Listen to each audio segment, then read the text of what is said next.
the operators are right, don't do anything, because there's clearly so much momentum built up now behind 6G that something is going to happen. Even if, like me, you sort of think, we don't really need it, something's going to happen. So better in a way to give it a sensible destination, yes, than for it to go off on this cyber physical continuum rubbish and those are the actual words that Ericsson often use. We're all going to be immersed in the cyber physical continuum. Why don't you quickly sort of jargon bust that? What is a cyber physical continuum? Yeah.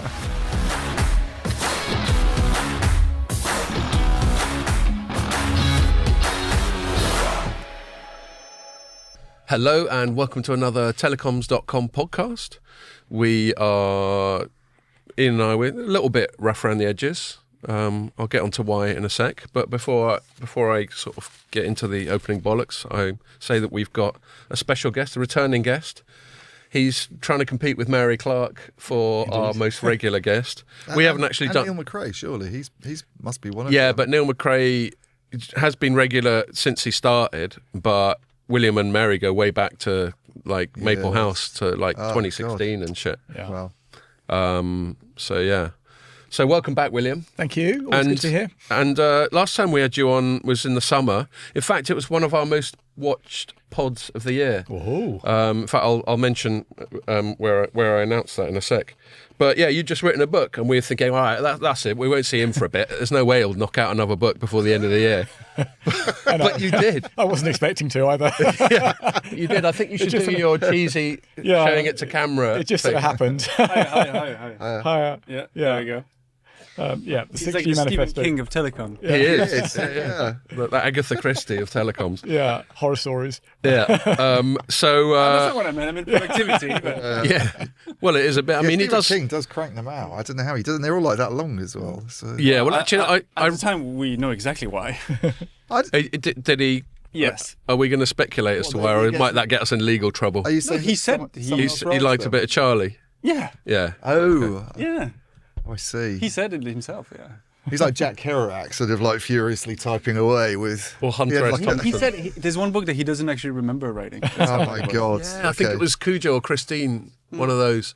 Yeah, he doesn't remember writing the whole fucking book. I mean, that's just mad, isn't it? Okay. Anyway, so William's written another book called The 6G Manifesto, and I won't go on about it anymore. Not read on Charlie. That's going to be our main thing. That was from enthusiasm. Yeah. William's just high on life and exercise, aren't you? Yeah, that's right. So we'll talk about that, but get some other opening bollocks out of the way. So the last pod we recorded was just before the Glotels, which I thought went really well. You were there, Ian. Did you enjoy it? Yeah, you were good on stage. Thank you, mate. Very smart as well. Very kind. Yeah, wearing my dinner thought jacket. The comedy routine was better this year than last year. Yeah, most people seem to think that. I mean, I actually thought Simon Evans was really funny, but I was in a distinct minority. And this year we had a comedian called Zoe Lyons, and she was very good. Particularly enjoyed watching our colleagues Armita and Teresa laughing on our table. They were really cracking up. So that was great to see. Yeah. And congratulations to all the winners, and it was a great night. And that's about that. I won't dwell on that any further. But that was a late night. God, I think I got home. We weren't going to have any afters, and then a bunch of our colleagues went. We were having some afters. I ended up getting home about 4 a.m. Yeah. You just can't say no. It's like last night. Yeah. Which you can probably talk about now. But, I will. But that's another one. You say you as if you're somehow sort of dragged kicking and screaming along. So last night we the UK operator 3 had its Christmas drinks. Everyone's having their Christmas drinks in November for some reason. And that was really good fun. It was I can't remember the name of the place, but it was a darts themed place. We had a few games of darts, didn't we? Yeah, we had a few games of darts. So I confirmed once more that I'm shit at darts. I was going to ask you, any good? Yeah. No, I'm rubbish. Paddy was pretty handy from 3. I remember there was one where it's just the 3 of us left, you, me and Paddy.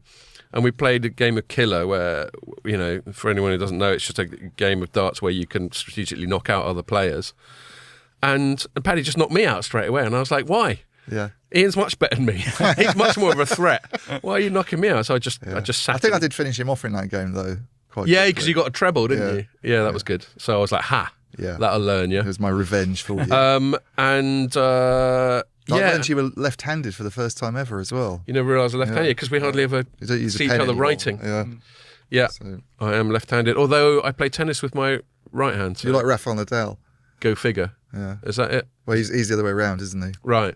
I didn't know. Yeah. Yes, and they're the similarities end, of course. What was I going to say? So yeah, thanks a lot for that. It's great hanging out. Right at the end, we were trying to go because we knew we got a big day today as well with the pod, and then there's a bunch of evening stuff going on. So Ian and I were vowing to each other when we had a little sharpener in the pub before we went there, just to say let's be relatively sensible. And at the end of the night, it did sort of. A lot of people left by about 10 or so, didn't they? Mm. And it's just the three of us, and we just sort of dicked around and started on the old fashions. Which is a poison, to listeners. Basically, Ian and I are pretty much always on the Hazy Janes unless someone's brought us something different on the pod. But we both like a bit of bourbon and we like an old fashioned. And then we were about to go, and I was going, "Come on, then let's be sensible." I'm going to say it was maybe 11, and Paddy went one for the road, and I was like, as you said, don't take much convincing. I went, go on then. And then he had a little word with, we had like table service, had a little word with one of the waitresses. She came back with 6 old fashions. Yeah. And I was like, It was damn. excessive. Yeah, it was excessive. But anyway, that was great. And it was a gangster move, Paddy. Fair play to you. And I also want to give a shout out to Jules, who I chatted to from 3, and apologise to her for forgetting that we met before. But if it's any consolation, I do it to loads of people. So please don't take it personally. But it's great chatting to you, Jules. She did give me a bit of feedback on the pod. She said it's a bit long. Yes. Well, it's now a bit longer because I'm talking about you, so you've only yourself to blame. But she was otherwise very kind about it and said she liked it. But it's always interesting to get a feedback. Opinion's definitely divided on that. Yeah. Some people think about an hour is optimal. That's what it used to be at the start. I'm quite happy with 2 maximum. I think 3 would be too long. Does anybody do a 3-hour podcast? Well, Rogan does all the time. Yeah, but not on telecoms. Yeah. Yeah. No, but he'll talk about some pretty niche stuff for 3 hours. Anyway, I'm not lobbying for 3 hours, but 2 works for me, or a bit less. It's typically more like hour and 3/4 or something like that. So yeah, that's it as far as larking about since the last pod. Have you done anything that I'm not aware of? You've been out and about without me? I don't think so. I think so too. No, not this week. Last week I did. Obviously, I went to the Axicom event. Oh, that's right. But you mentioned that. Oh, yeah. We should give a little shout out to Ericsson, who invited us to their annual Christmas lunch. And the reason we're not there is because we're here. Sorry, Ericsson. Yeah. But we had scheduled this with William and everything before you invited us. So We do have representation there.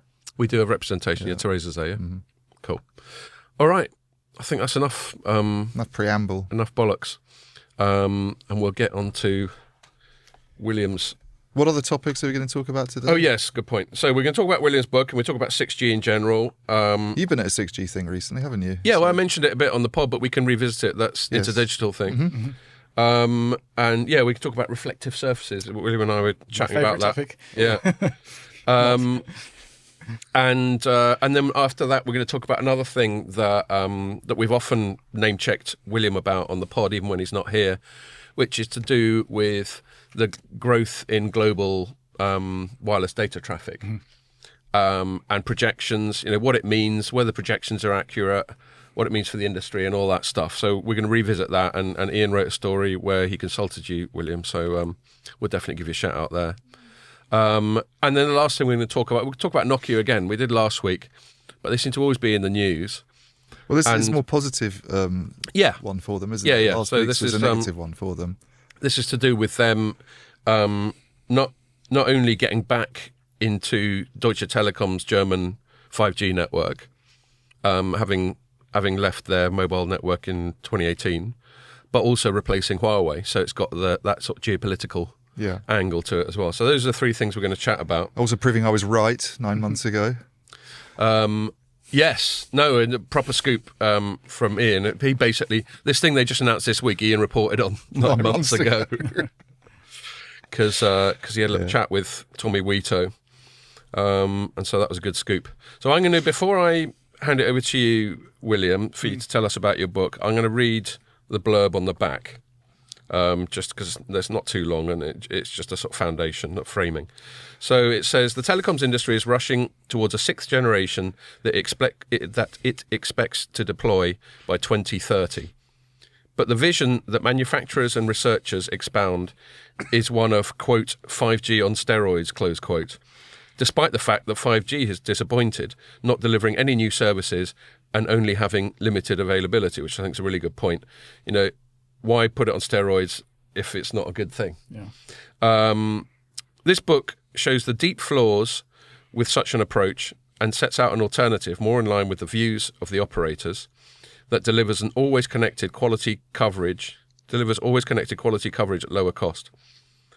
It shows how it wasn't such a good idea me reading this out, was it? Because I went out last night. It shows how this can be achieved through leveraging other networks such as Wi-Fi and satellite, and through placing intelligence above individual networks. It discusses the tactics needed to bring it about. This book ends with a clear manifesto from, quote, the people, close quote, for a 6G we can all benefit from. I better shut up now, as I'm not very good at reading the back of books, obviously. Why don't you tell us a little bit more about why you wrote this book and what you're trying to say in it? Yeah, sure. So thanks, Scott, and thanks for all that. So in a way, I wrote the book because I was asked to write it. So having written the last one, which as you said wasn't that long ago, The End of Telecoms History, which essentially said we don't really need much more telecoms technology because the data growth is leveling off. We've already got the speeds we need. On which, in our second segment. More in a second. Yeah. A number of people said to me, well, so what does that mean for 6G? and I said, well, it means we don't need it, basically. And then they sort of said, well, but then all this stuff's happening. So I started to... But we got to have a G. Yeah, exactly. So I started to look at it, and also I recalled that way back in the 5G era, you may remember I wrote the 5G myth. Yep. And in a way that was a bit too late, because by the time I wrote that, the 5G standards were already pretty much in place. So what I was saying was, what you've done, guys, isn't going to work out as you think it is. But it was too late to really change stuff. So I wanted to sort of get in a bit earlier this time and try and say some stuff before everything was tied down. So, where are we at and what sparked this? Well, essentially, we're in a situation where there seems to be two completely different camps for 6G. There's the operators who are predominantly saying, basically, we don't want it, or they're sort of saying, well, it's software only, push it off to 2032 or later, keep it minimal, make it operational. We just want stuff that makes our network cheaper to run, kind of really toning it down.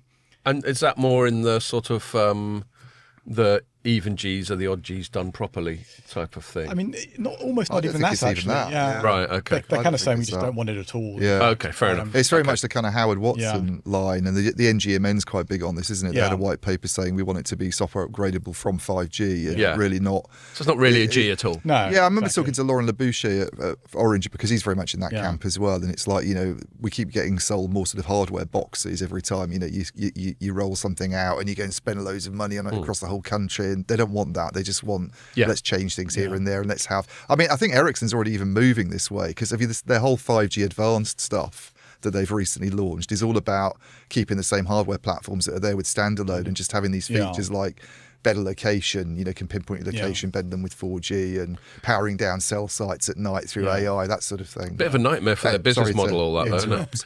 No, but just on that tangent, all that stuff's a bit of a nightmare for the classic big kit vendor business model, isn't it? Yeah, potentially. And I do remember a lovely point where I actually asked a question of Nokia in a conference, and they said this publicly in the conference. So I said to them, the operators only want software upgrade. Doesn't that mean what you're talking about is not going to fit their needs? And they said, oh no, what they mean is that once they've bought the 6G kit, then it should only be software upgrades after that. No, that's not what they mean. No, that's not what they mean, guys. You might want to listen again. Yeah. So there's that camp, and then there's the other camp, which is predominantly the manufacturers, but it's also the academics and a lot of the industry association bodies.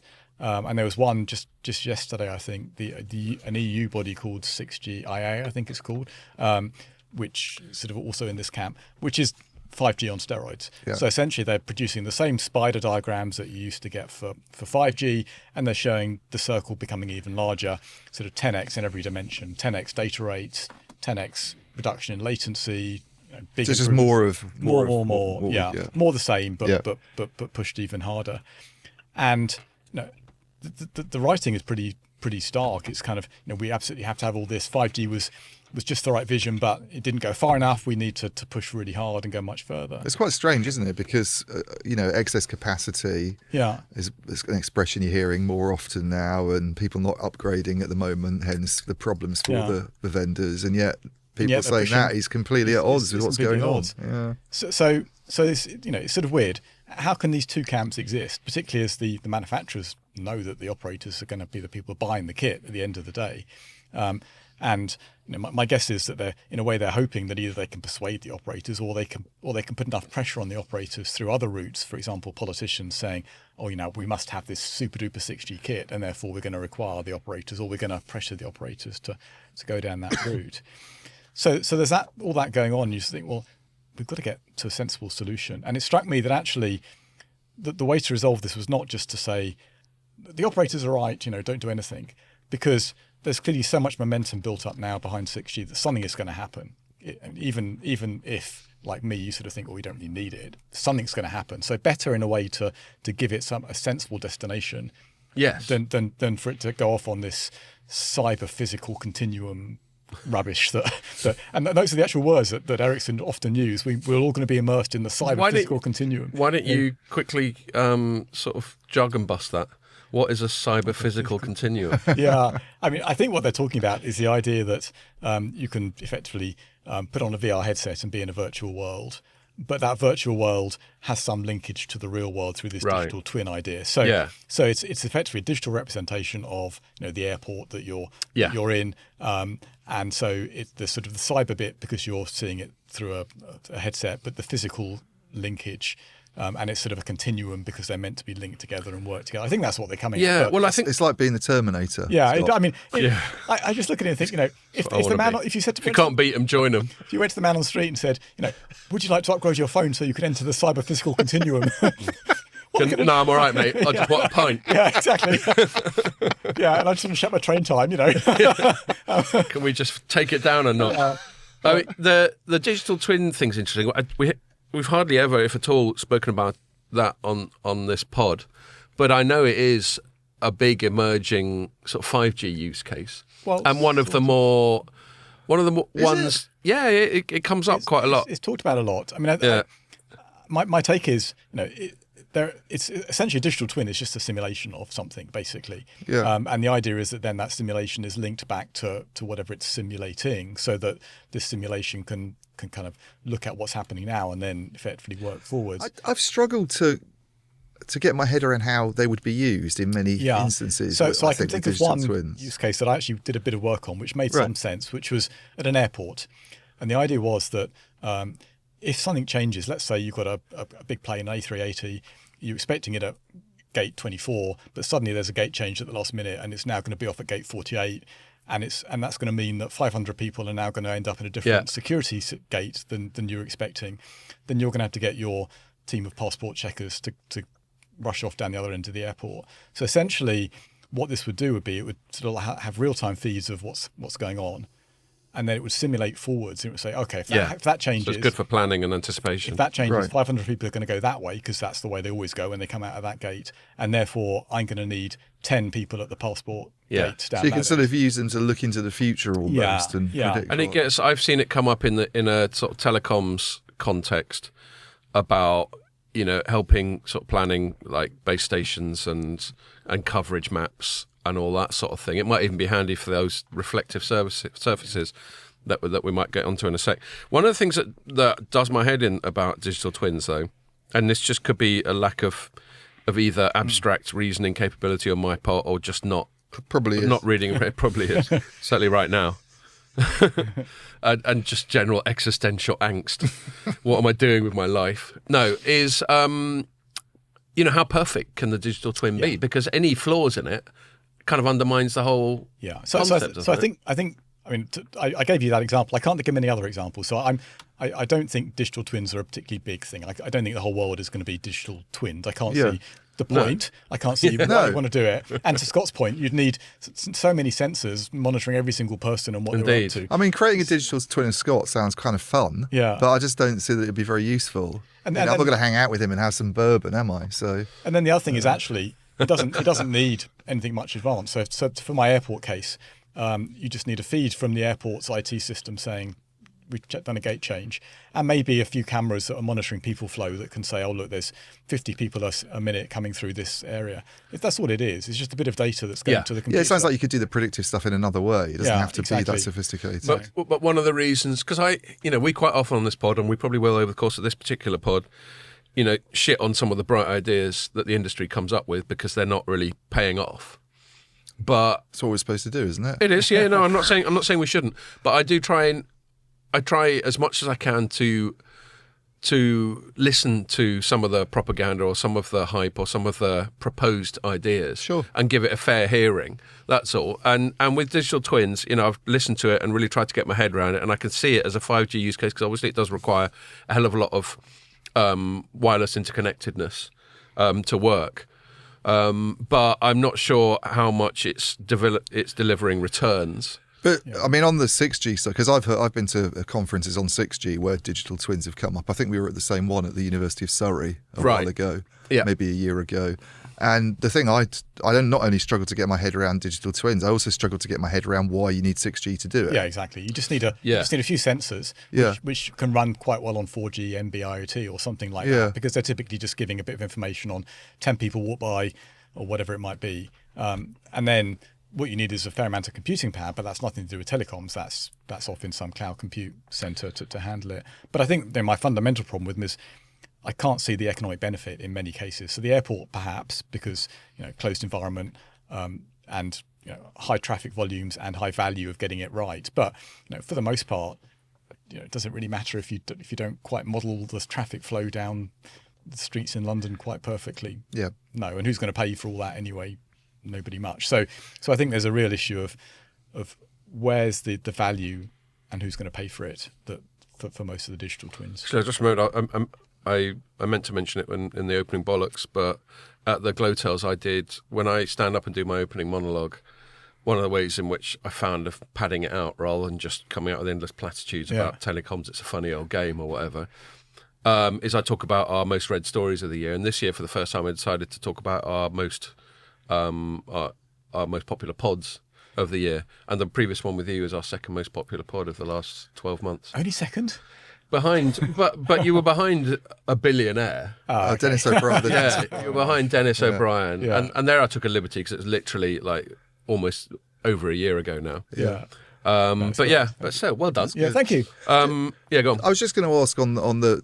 I think we're at a bit of a strange phase really with the standardization of 6G, because if you look at the same stage of 5G, which would be say 2015, I'm guessing, roughly 2014, and I remember I was starting to write about it then, and you didn't have any of this kind of negativity at that time about standardization efforts. People weren't saying it's going to bifurcate along geopolitical lines, for one thing. They weren't saying, is there a need for 5G?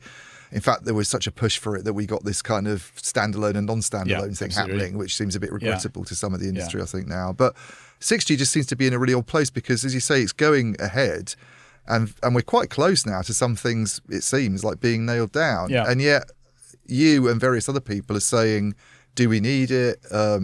What's it going to be? There still seems to be quite a lot of uncertainty over what it is and how it gets used. I find it really confusing. It's become harder to actually cover it because it's all very nebulous. And it is. Yeah. What is it? So in fact, I actually spent this morning at a workshop that Dean Bubley, one of our colleagues, is regular guest as well, was running on. Essentially, which was sort of posed the question at the start. So, what's 6G for? And we all sat there and scratched our heads and said, we haven't got a clue. As I was put it in Scott language, what's the fucking point of 6G? Yeah. Which is ultimately the question, a cardinal question that any journalist, or for that matter, other sort of contributors or commentators or whatever should ask. What is the point of this? Why are we doing it? I mean, the other question journalists ask is, why am I sharing it with my audience? But these are sort of basic, fundamental questions you've got to ask at the start. Are there other, like we've talked about digital twins, but are there other sort of, and the software upgradable side of it, are there other sort of visions that you see people pushing with it? I mean, Scott was at a thing where with InterDigital, and I know they've talked quite a lot about things like sensing as not just as sensors, but a new kind of thing that you could, where you actually have the radio signals themselves able to kind of figure out the shape of objects. Yeah. So I think most of the visions are really the same as 5G. So, we've seen this before, metaversey kind of stuff, AR, VR things. You're right that integrated sensing, whereby you somehow use the radio waves to work out what's around you, is put forward as a use case. I'm kind of skeptical on that one. There's already sensing built into Wi-Fi routers, for example. So if you buy a Wi-Fi router, you can get it to effectively work as a burglar alarm in your house because it can detect from the perturbation of the radio waves that essentially there must be somebody moving around. Right. And some of them got quite good. They can even detect that someone's fallen over or something, so you can use it as like a fall alarm. I like that word, perturbation. Yeah. They're perturbed. They're a bit like, I'm not sure I'm happy about that. Yeah. So that's already happening. And all the Apple iPhone Pros come with LiDAR, which is a sensing. Same thing, effectively. It's a sensing system. So it's not clear that there's a really big use case for this. Maybe one or two specific industrial applications, but then you think, well, just add LiDAR onto your unit. So it's not a bad thing, but I can't see that being a particular driver. Well, they perhaps in order to get us interested, the use case that was presented to you once is it'll sense when your pint of beer is empty. Yes. Well, I think I made that up. Oh, did you? I remember you talking about that. I thought someone had actually flagged No, that I think to you. it was because And I thought, InterDigital was how saying... can we get Ian on board? Let's come up with a beer He sort of put his killer app. wine glass on the table. I think it was at a meal, and he said your radio could actually figure out the shape of the object. And I thought, handy use case when you're in the pub when your pint's almost empty. Indeed. The barman knows to kind of come and... It's a bit silly, I know. Yeah. So I do actually set out an alternative in the book because I think it's really important that there is an alternative put forward because, as I said, 6G is going somewhere, so you need to effectively give it something to go to. You can't just say Exactly that. So my take is, and this aligns very much with previous books. If you go and ask people, what do you want from your cell phone system? It's to be always connected. It's the first one. So it always works all the time, and wherever I go, I can get a good signal. I can do what I want to do, and to be cheaper. Those are the two that always come out way above anything else. So that's what 6G should do. It should effectively give us always connected, but for lower cost. So how could it do that? Well, the always connected agenda essentially is more coverage. You've got to get signal into places where you haven't got it. But if that requires putting in lots more base stations, that's expensive. So you've got to find a way to do that without the base stations. So I think the answer is to actually deliver finally on the HETnet concept, the heterogeneous network, which means a network that's composed of multiple different underlying networks. And that would basically be Wi-Fi, cellular, satellite. And in the case of cellular, multiple different cellular networks. So essentially what's sometimes called national roaming, the ability to use other networks in the country rather than just the one as and when you need to. So essentially you could say the whole purpose of 6G is to make all those work together completely seamlessly. So this sort of vision, and it's been around for a long time, your handset, when you walk into a building, automatically logs onto the Wi-Fi. None of this business of having to type in a password, find out the username. It automatically logs onto a satellite network when you're out of cellular coverage. It does sort of spot roaming when you need it to a different network, but then jumps back to your own very quickly and efficiently without all of the current issues. And it does all this whilst maintaining sort of connectivity, ideally across multiple different devices, so you don't have to just use your cell phone, and multiple different kind of messaging platforms, so you can sort of be linked into WhatsApp and other things. And it all sort of stitches all that together seamlessly. And if you did it that way, you don't have to put much more kit in because you're using the Wi-Fi that's already there, you're using the cellular networks that are there, but just all of them rather than one. And the satellite network, that has to be deployed, but that's not a big cost because that's one network for the whole world kind of thing. And then all you really need on top of that is a database that works out which of these networks you're currently located on, helps you move around them if you're not on the best one, and make sure that messages are routed accordingly around those different databases. But it's not that's a almost like trivial cost element compared to the other things. So actually, you could do all of that and end up with much better connectivity at the same or even less cost than currently. So that really sounds like a software job, doesn't it, rather than a... Well, it's a software job and a business model job. Yeah. That was going to be my... Now that you've done the honourable thing and led with your chin and actually come up with some bright ideas, it behooves me to shit on them. Yeah, go for it. No, I'm not going to shit on them, but it behooves me to interrogate them. And the biggest thing that immediately jumps out at me when you're talking about HETnet, which is a great idea, is the business model side of it. Yeah. The sort of the BSS, I would imagine that both in terms of commerce and business model and in terms of culture, for all these different stakeholders, all these different network providers to play nice with each other is a bit counterintuitive from where we are now. Well, that's probably why it hasn't happened, I guess, in a way. Yeah. Well, that's kind of what I was going to ask, is built into that question is, why hasn't it happened yet? And is what I'm just banging on about one of the reasons? Yeah. So I think there's two reasons. There's first of all, there's, well, in fact, three, let's say, technical, regulatory and business case. So on the technical side, it's quite difficult to do things like authentication through Wi-Fi if you want to use the cellular authentication system. Not impossible, then it happens, but it turns out to be quite awkward to tie all this up together. Things like the Wi-Fi calling is quite difficult to do. You have to configure the Wi-Fi router in certain ways. So whilst none of that's impossible, the sort of friction around doing it has made it not happen in many different cases. Then there's a whole lot of regulatory issues around, so where do you do lawful intercept in this new network of network systems? If your voice call gets transferred from cellular to Wi-Fi whilst you're walking along, who's responsible for doing all of the regulatory stuff around that? Who's responsible for making sure that the content you're viewing is appropriate for your children? All that sort of stuff effectively needs to be looked at and ideally moved from the individual networks to this sort of overarching network point where essentially it can do that same filtering across whatever network you're under. So there's some regulatory changes there.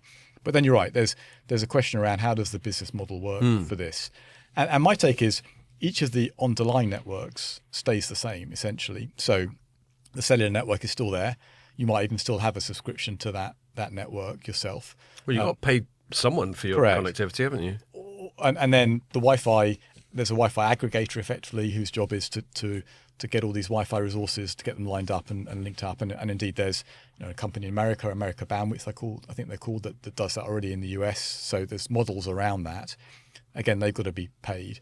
And then essentially there'll be some sort of like MVNO that sits above all these, this sort of aggregator entity. Right. And it may be that you pay them and then they pay the underlying networks. Or indeed, it may be that essentially there's... it's going to end up being fucking Google or something, isn't it? It could well be. I mean you can just picture it, can't you? Yeah, like they haven't got their fingers enough pies. But it probably has to be somebody like that. I guess. Who might it be? Someone who's got that scale, that hyperscaler thing. It could be Google. I mean, it could be Apple. They already effectively run a network now that they provide the emergency service calling. Or they could, they could have an MVNO for Apple customers. There could be multiple of these aggregators in one country. It doesn't have to be just one. There could be as many as you like, effectively, as long as they can each draw on the underlying resources with deals to do that.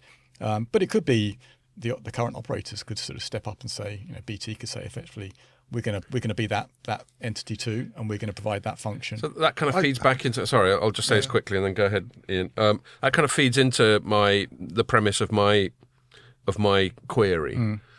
Every year at Mobile World Congress, you get all the operators come on stage, and we all got to work together and with the GSMA and Kamara and all that stuff.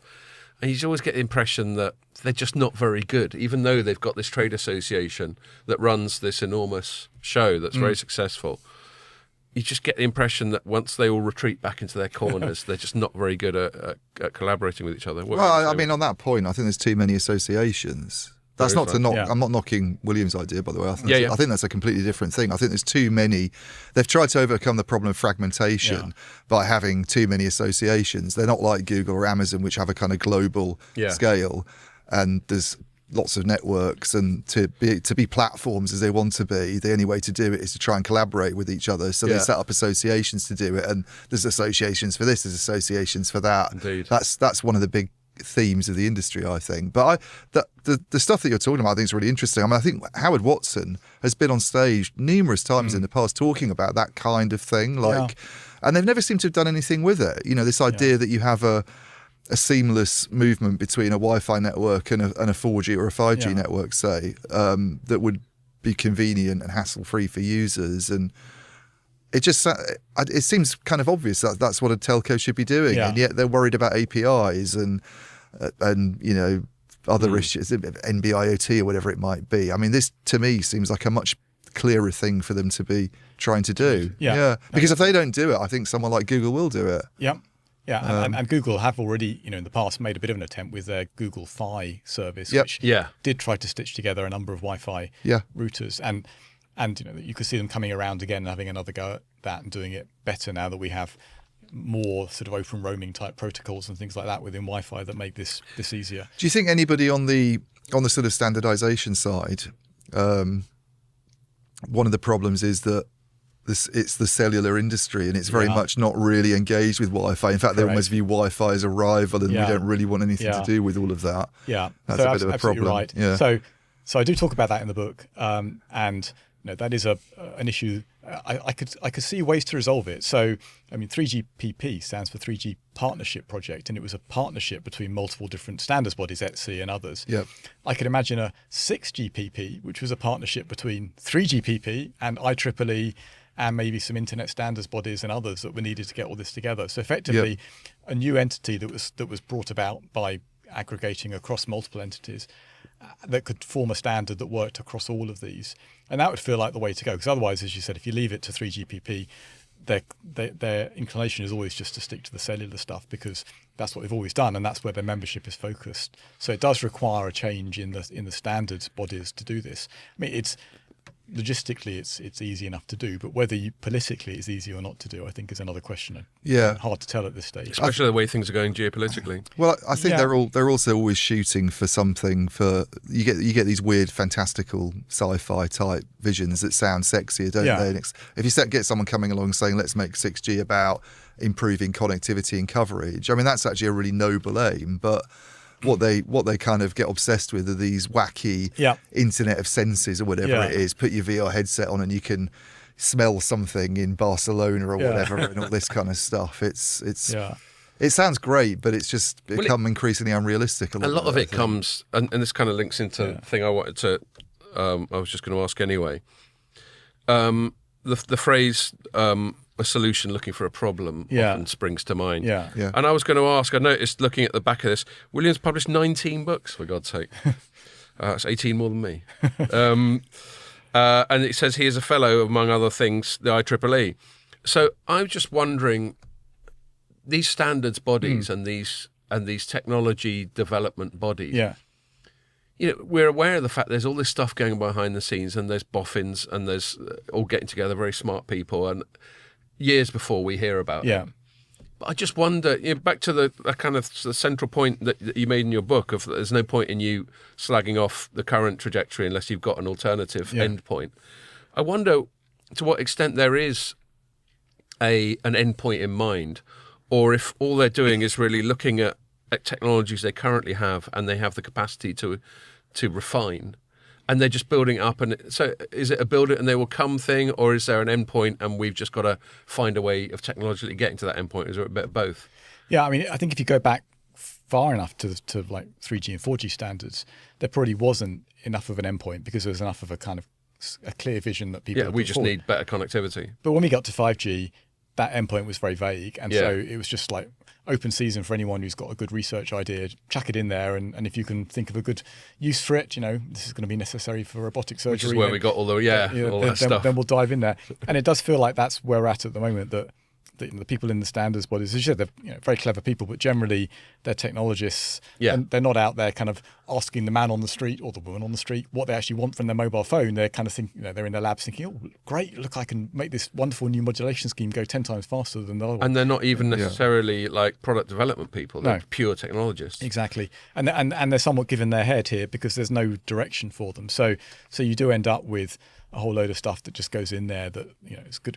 And of course they're chasing IPR and other things and they're typically under pressure from the company to try and get IPR into the standards. So all the drivers at the moment are wrong. They're all pushing into this sort of direction of the more technically difficult and advanced that we can make it, the better. So if there were a clear vision that everyone could align to, then hopefully that would start to cause people to sort of fall in behind that.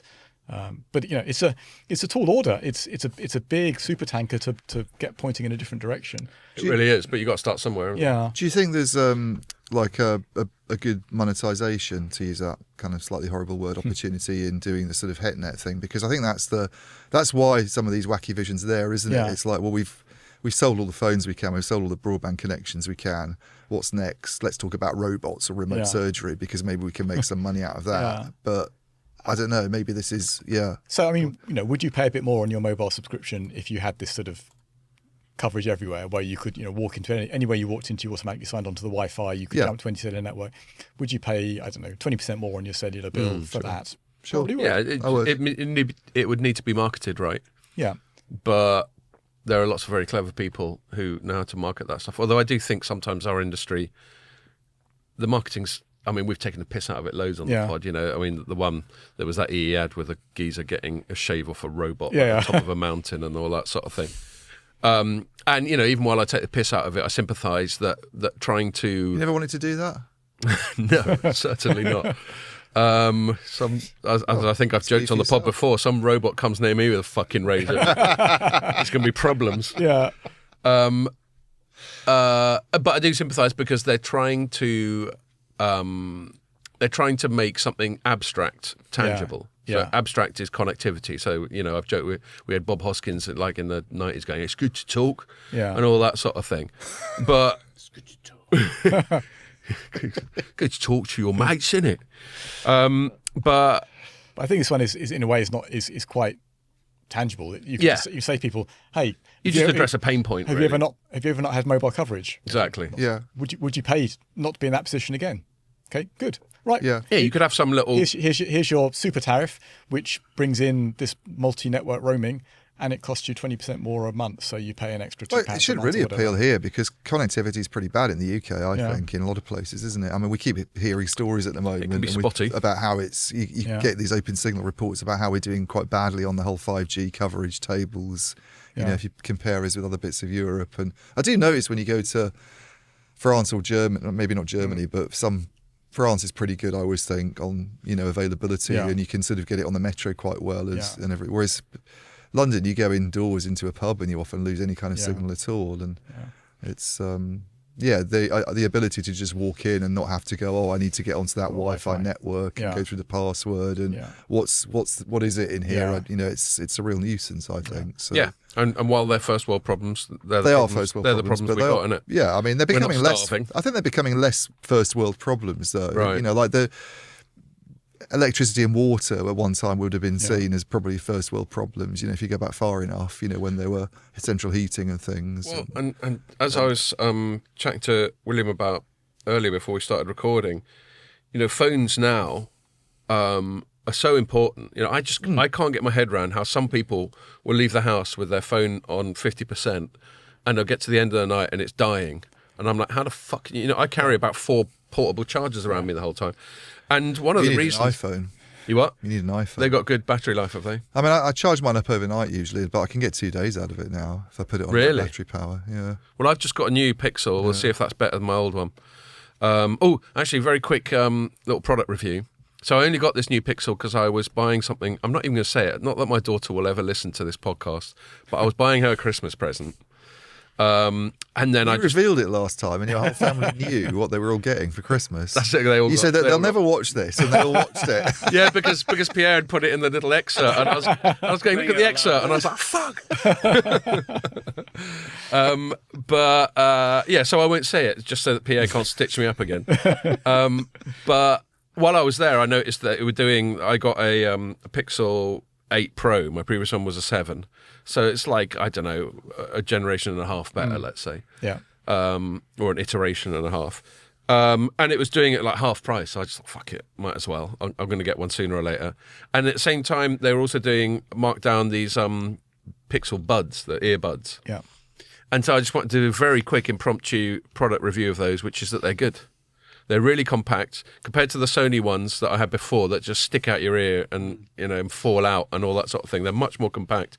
The sound quality is good. The software integration, especially as I slag off Google, but I'm so all in on Google, it's depressing. It integrates really well with the phone and all that sort of stuff. And so, yeah, I recommend them. That's a sort of top review for Scott for those Pixel Buds Pro, I think they are. Or you could just get them embedded in your actual ear in the future. Well, that will come up. Yeah. What was that tangent? So I was going to bring it back. So we were talking generally about, is there a monetization route to all of this? Oh, that's it. Yeah, go ahead, mate. Go ahead. So I think there is, in that it seems to me people will pay more because this is addressing a clear need. And it shouldn't add very much cost to the operators because we're not asking them to add much to their network, if anything. In fact, to some degree, they can take stuff away from their network. So it seems to make sense. But it strikes me that to get there, we need the operators to stand up and say, not only don't we not just to say we don't want 6G, but to say this is where we want to go. Yeah. Because I mean, me alone is going to do nothing, even with the power of the podcast. I was about to say, how dare you downplay the influence of this podcast? But if most of the world's operators said this is what we want for 6G to be, then I think there's a good chance of it. People saying, yeah, it's a good idea. We can do that and going in that direction. And it's not like they haven't got the groups like the GSMA where they can get together and have that chat. Exactly. So, do you see anybody though with because we talked about people like Hal Watson, Laurent Labouche, the guys that are in the NGMN. The NGMN's only representative of a certain number of operators. I remember InterDigital actually at the event I went to, which wasn't the one that you were at, but when I said, I think I asked a question. I said, "Isn't no one really interested in 6G? You keep hearing the NGMN saying they don't really want anything." And they went, "Oh yeah, but the NGMN is very much a negative group of operators, and there are actually some in America and Asia that are much more positive about 6G and all it can bring." I mean, is there a group that's is more enthusiastic about some of this stuff, like digital twins and terahertz spectrum, which I find quite... Is it terahertz that they're talking about? It is how useless is that going to be? I don't get that at all. We should get onto reflective services. Some of the other things, I mean, yes, there are some operators that are more positive. The Chinese ones tend to be more positive. I think that's possibly a geopolitical thing. I think Dean pointed out Docomo recently have been quite positive. So it's certainly not true to say all the operators speak with one voice. And I think in a way that's their problem, that then in a body like the NGMN, they have to effectively pull their punches slightly, because there are some there saying, "Well, you can't say it that strongly." So whilst you read the documents and you can see that they quite clearly mean that they don't only want software upgrades, it doesn't come across like in your face.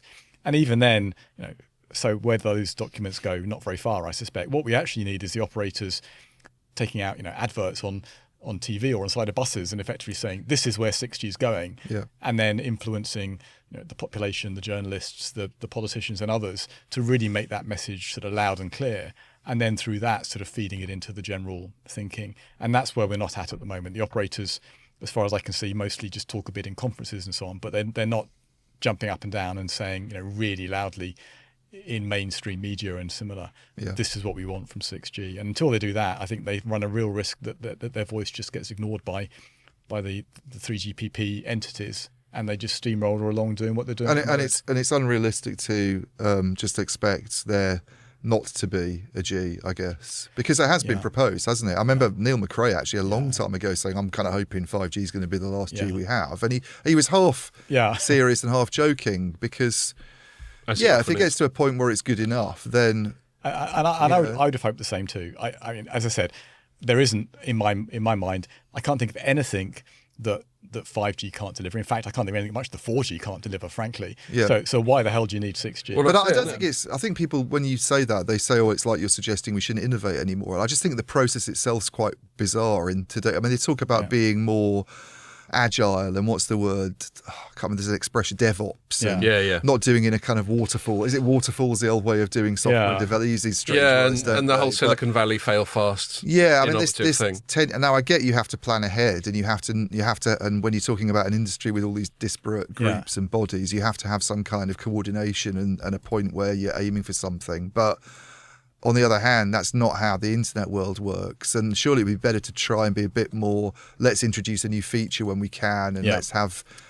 Software upgradability sounds great, but to have this kind of rigorous, we always need to have this G's process. No one's written that down as like a commandment. It's not something that God's given to us. So why that's it. Why do we have to have it? We've certainly had this chat on the pod before, but it's worth just reiterating it. And I've certainly written about this, because when the concept sort of registered in my mind, I suddenly thought, which is that, we've only had mobile cellular technology or whatever for a few decades. And the G cadence was only really entrenched around the 3G. And before that, I don't know, was 2G even called 2G? It was called I think it was certainly GSM, wasn't it, at the time? But so we were talking more GSM and then the other 3Gs when they started to talk about it. About the Gs, and so 1G and 2G have actually been named Gs retrospectively, is my point. And so that set it in, and then 4G came along a decade later, and that sort of established this decade cadence. but it's all very new. Yeah.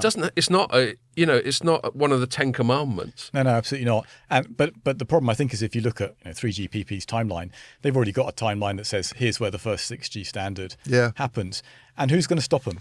Who's going to effectively stand outside their headquarters and say it's no more Gs? There's nobody who's got the sort of inherent interest to make that come to an end. And I think without that, it just has a momentum where it just keeps happening. So I agree with absolutely everything you say. We shouldn't be doing it. It doesn't make any sense. But it's really hard to stop once it's. But what'll stop them is if the operators aren't buying it. Back to your point. Yeah. So what will finally stop it is a complete failure, basically. So if they came up with a standard, let's say this 5G on steroids, and all the operators just said, no, not buying that.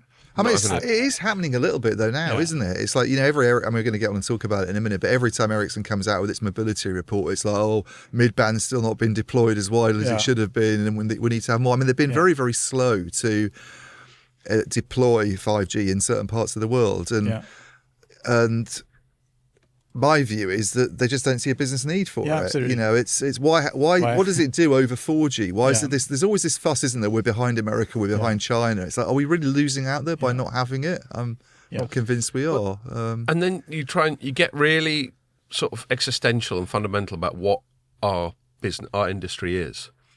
And I know fixed line is a big part of it, and Light Reading does much better coverage on that than we do at telecoms.com, partly because in the States they've had cable since the 70s or whatever. But really, the interesting stuff, no disrespect to the fixed line people, the interesting stuff's wireless, at least as far as I'm concerned. And so we've got wireless. I'm old enough to remember when having a mobile phone was a pretty fucking big deal. I remember when my mate got it, and I went, "What, you mean you can just ring us from the pub?" Yeah. And that was that. And then we got mobile data, which was done properly in 4G, and all the cool, typical use cases like Uber and all that sort of thing, which is great. And, like Google Maps, like when we went to Istanbul, tourism's transformed by things like Google Maps. Yeah. You're never lost. Yeah. And not only are you never lost, but it's actually quite easy to find cool places as well. But all these essential things can be done on 4G. Well, exactly. So that's what I was leading up to. So we nailed voice ages ago. We've nailed data in terms of wireless stuff. And we're still looking for the next wireless paradigm. And there's a few little bits and bobs like the ubiquity that you speak about. Yeah. But ubiquity is just a qualification of what we've already got rather than something completely new. And then we've got some other stuff like the Internet of Senses and all that sort of thing. And you can see that maybe if, we mentioned it earlier, that sort of ubiquitous radar type of thing. Yeah. I mean, there's obviously privacy issues baked into that, which can't be overlooked. But let's assume that we're able to resolve them. We're still trying to work out. Let's say that's the new paradigm, for the sake of argument. The new paradigm is this. Ian, he keeps shifting towards me. I'm so fat. I've got a gravitational field.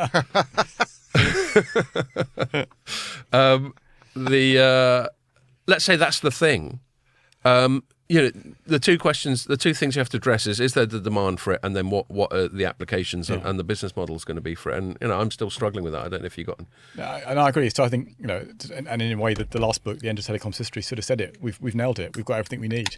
There is nothing more that we need apart from to make sure we've got coverage everywhere. But once we've got all the decent 4G basically everywhere, then there's nothing more you need to. Is there? I mean, to sort of play devil's advocate, is there an argument that we should be more worried about lagging China, let's say, on 5G? And because Ericsson, their earnings calls, you get Boy Echo sort of going and look at the amount of factories that are making use of 5G, and they're doing some quite innovative things in them because they've rolled out standalone and they've got these private industrial networks, and we're way behind on that side of things in Europe. And I think recently he's been going on about relocating to America because he's so pissed off with Europe. But does he have any point at all there, do you think? I don't see it in the evidence. So South Korea was the poster child for 5G, and they've got much denser 5G networks than pretty much anywhere else, and they've had it for longer.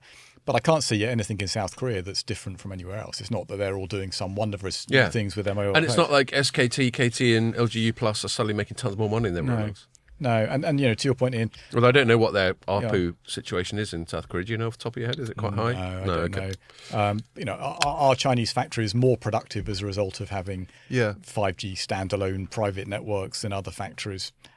I don't have the data on that. I suspect it'd be very hard to pull it apart and find out whether that was really the case. But Yeah. I wouldn't have thought it made that much difference, frankly. And it's something that you can probably catch up on fairly quickly with either deploy your own 5G standalone in those factories if you need to, or just put in a decent Wi-Fi and fiber network. So, Yeah. So it's I just say to people who keep saying we're going to fall behind, where's the evidence that that's a problem? And indeed, actually, arguably it's a good thing. Let somebody else take all the pain of the early deployments, do that bleeding edge stuff that costs more money and has all the problems. Yeah. And then when they've worked out how to do it more cheaply, we'll come along and do it ourselves. Yeah. I mean, is there anything in the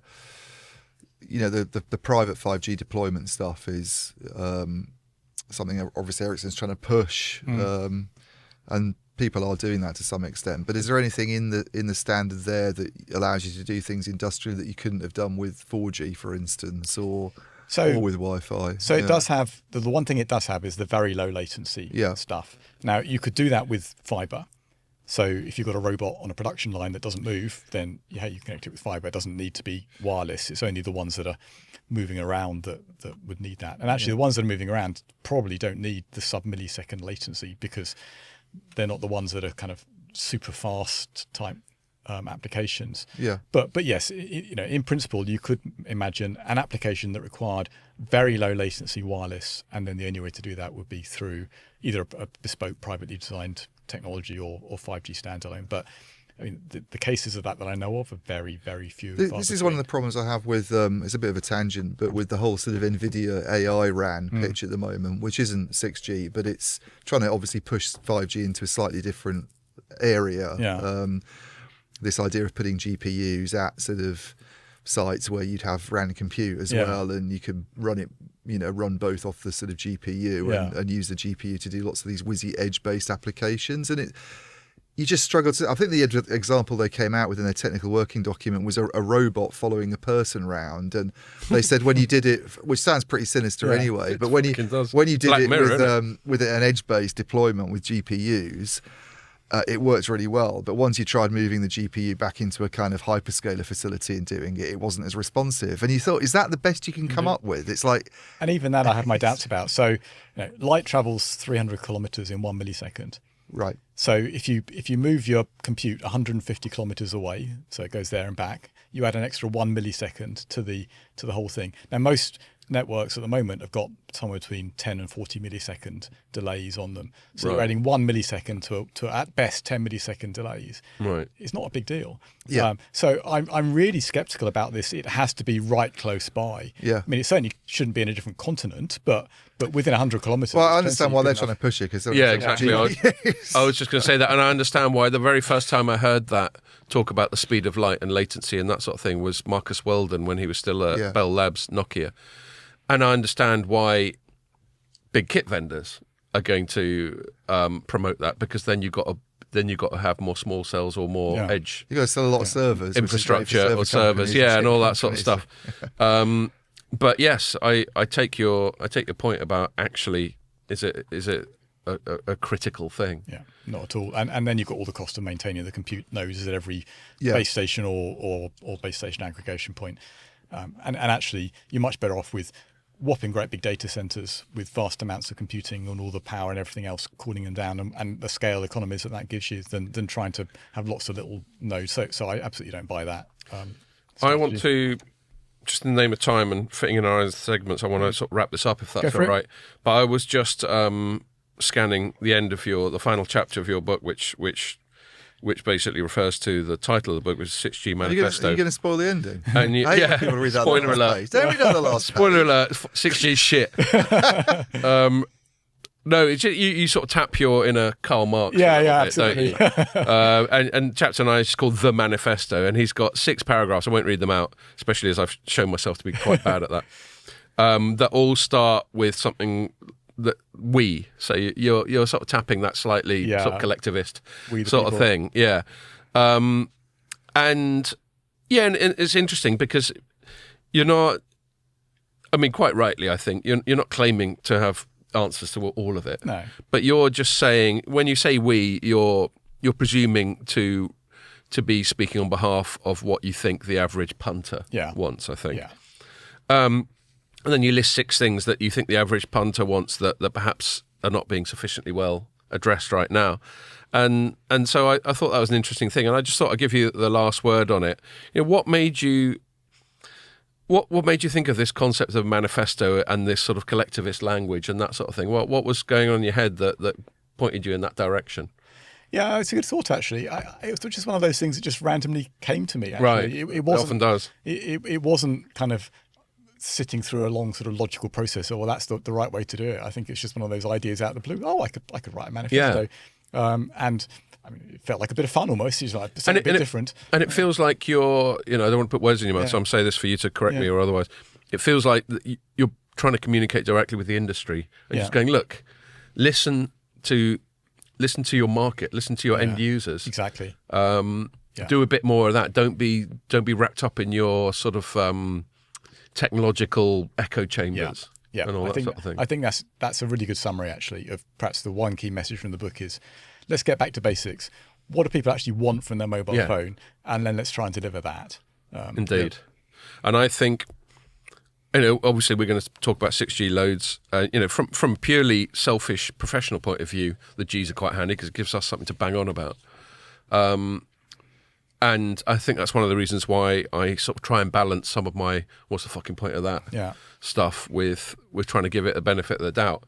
But I do think, back to what we were saying earlier about this sort of artificial 10-year cadence that has only really been around for about 25 years, really. Yeah. I think it will. I didn't mute my phone. I think it will come to an end by 2030, and I think we're going to get to 2030, and everyone's going to be like, "Yeah, this isn't happening anymore, is it?"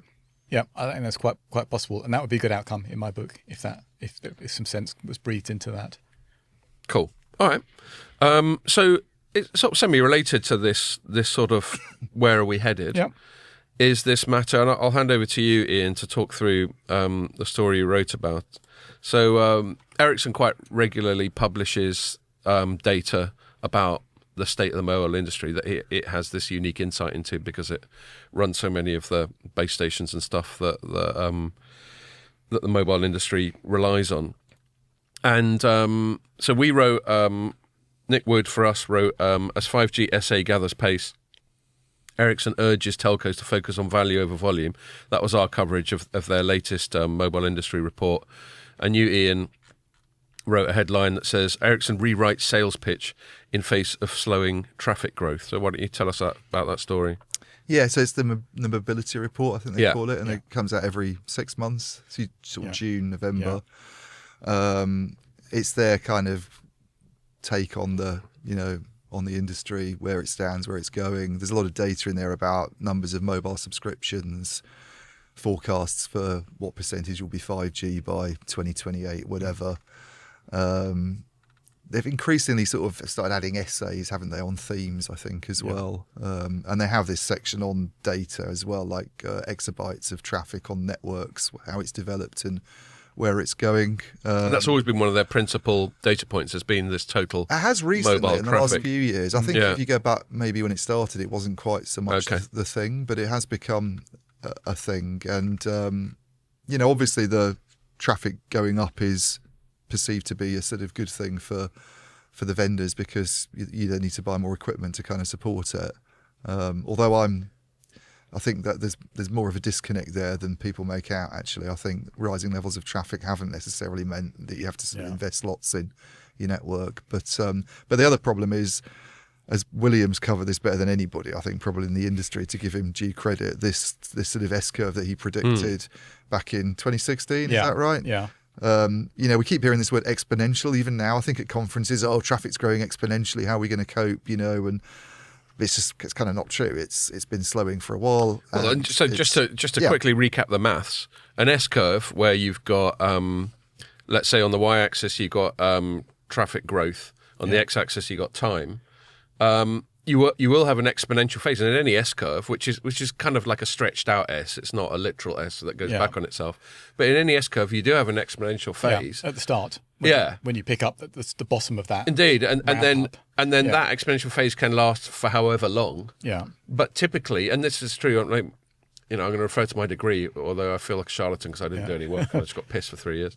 But I did my degree in microbiology, and you'd have growth curves for bacteria in a petri dish, and they would always follow a certain thing. Actually, you would get the S curve, and then you'd actually get a drop off. Yeah, when they'll do And so your point was always that we are further along the S curve, i.e. near the top, the flattening off bit of the S curve, than people like Ericsson are asserting. And with each new revision, which is what I think at least part of this story is about, sorry to butt in, with each new revision, they seem to be revising it closer to what you've been going on about for about 8 years. Yeah. Well, I think the interesting thing about this particular mobility report is I think even if you go back as recently as June, when they made this really sort of dramatic revision to historical data that William and I chatted about, and I think I wrote a couple of things on, and you did as well. So is that what's represented in this chart here? That's sort of them coming up with new forecasts to replace the old ones. I'll talk about this chart in a sec, but really... it's kind of William put that together, and I took it from. But it represents some stuff that I'd observed independently. But I'll get onto that in a sec. But even as recently as June, I think, and it's quite interesting on earnings calls as well, because Nokia's done the same thing. If you go back to early last year, when spending was quite good in India, I think, but there'd been this big drop off in North America and things weren't looking quite so great. And I think the message from Ericsson and Nokia on the earnings calls is very much at some point operators are going to have to reinvest because traffic's growing and they're going to have to, otherwise quality will suffer and they won't be able to cope. It's quite a negative sales pitch, I think, really. It's like you're going to buy stuff from others, otherwise you're going to be fucked. And then they stopped sort of saying it about 2 quarters ago, even though people still aren't buying anything. It's actually got worse, I think. I think North America's gone up a bit because they've used up all this inventory but everywhere else is still quite depressed. And so the latest mobility report, for the first time ever, I think they sort of acknowledged traffic growth is slowing. Frederick Yedling, who does the intro, who's the head of, who we both know quite well. Head of networks. Had this comment in the intro about it is now slowing down, but even then they've still got this very sort of rosy vision of it being 3 times higher by 2030, which none of their numbers support. Their numbers support 2 times higher, so I'm not quite sure whether 3 times comes from. And I think their 2 times are still too optimistic anyway. But they had an essay on. It seems like a real reach to me. They had this essay on generative AI, which I wrote about quite a lot in the piece I wrote. That seems to be what some of these forecasts maybe are based on. But even in that essay, they kind of admit we don't really know. Here are possible scenarios, and they don't sound very convinced. And yet they're basing a forecast on. Indeed, and is that Gen AI? Because I haven't read your piece. I have to admit. Well, I can tell you what the things are. But is the point about Gen AI that it's a new source of data traffic with devices tapping the cloud? There's 3 things. Right. There's 2 of them actually sound like the same thing to me anyway. But the first one is because of generative AI being able to make things more personalised. I get that. Yeah, you can have more personalised kind of content through use of generative AI. Maybe a little howl. It will mean people are even more addicted to their devices. So you'll be spending. So they'll just be on them more. So quite a scary thought because you walk down the street and you can't avoid bumping into people these days because they're not looking where they're going, they're looking at their phones, but apparently they're going to be even more hooked on their devices. I've been guilty of that. So usage goes up on that basis.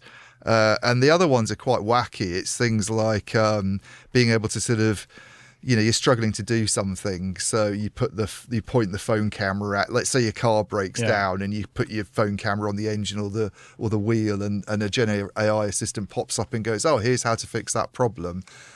Or you, and then there's you want a new wheel, mate. There's an even wackier one where we're in some future where people are wearing sort of Apple type glasses. Maybe they're actually spectacles, like the ones we've got on now.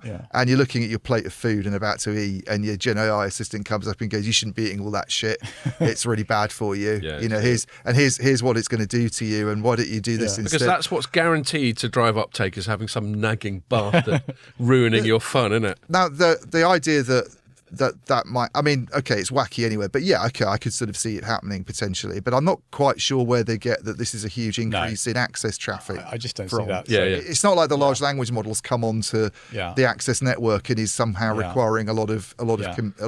So in a way, we've already got that, which is Google Lens. So you can, or the similar things. You can point your camera at something, you can say, "What is this?" or whatever, and it will upload the image and it'll come back and say it's this type of plant or whatever it might be. And yet that hasn't resulted in a huge uplift in network traffic. So this makes life fractionally easier, because rather than having to get your phone out, you click the side of your glasses. But it's, how often are you going to do that? Maybe a handful of times a day, and you send each time 5 seconds of video or something. I mean, we're still talking about trivially small amounts of information going backwards and forwards. So whilst I think there is a potential use case there, I don't disagree with that. I just don't think it's of any substance in terms of value, of amount, and in terms of more personalised recommendations. Yeah, absolutely. But I think people are already consuming as much time on their mobile as they can, so they'll just spend more time. They'll just be consuming the same amount of time, but just with things that are more personalised to them. Rather than I thought we had it in our study. There was another report that was just out by Ofcom this morning about internet behaviour. Yeah, turns out UK men spend a lot of time on porn sites, which is a bit depressing. Oh, Paul wrote about it. Yeah. Eurobytes, I think. Yeah, Mary wrote about it for us. She's definitely got a slightly derisory tone towards us blokes and our base tendencies. Yeah. What was it? While I'm talking about that, it's about 3 times more than women. So there we go. Well, I'm surprised it's only that. Exactly. Maybe we'll just leave. We'll leave further analysis of that to another time. But yes, but I think, and I can't see it in this, but I think there was a stat that the amount of time we spend online has still gone up quite appreciably, even in the past year. So the presumption that there's some kind of ceiling.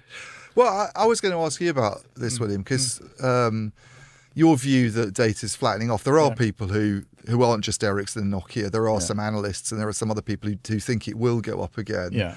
And I think I might even have written about this. There's a company called Collagio. I think LinkedIn responds saying they liked a lot of your analysis, but there were a few things to say. They had this interesting stat, which I did think was curious, that data usage levels in countries are quite different. Yes. I think they compared Finland with Germany. And they said, well, because in Finland they tend to sell unlimited on the basis of speed tiers, and in Germany it's very much kind of capped. Yeah. That Finns were using, I mean, it sounded like a ridiculous amount. It was like 50 gigs a month. 50 gigs a month, whereas in Germany it's 5. And they said this implies. But some of it will also be climate.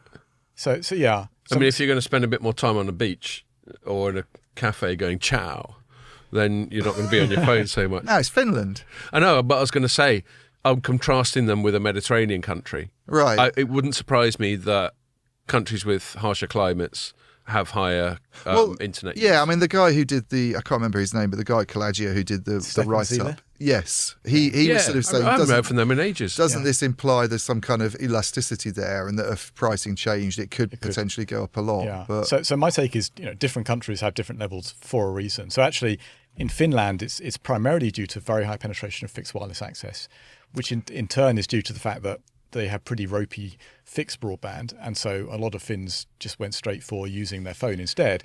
And then they built the networks out to deliver that, because that's what people were using. And they ended up with a dense network. So actually a lot of it is essentially home broadband. So it's people watching Netflix over mobile. But for example, in countries where people commute a lot on public transport, they consume more because they've got time sat doing nothing. Whereas if you drive to work, you can't use that time. So things like commuting patterns change behaviours between different countries. Yeah. And then there's just cultural stuff about. I'm still going to stick with my pavement cafe. Yeah.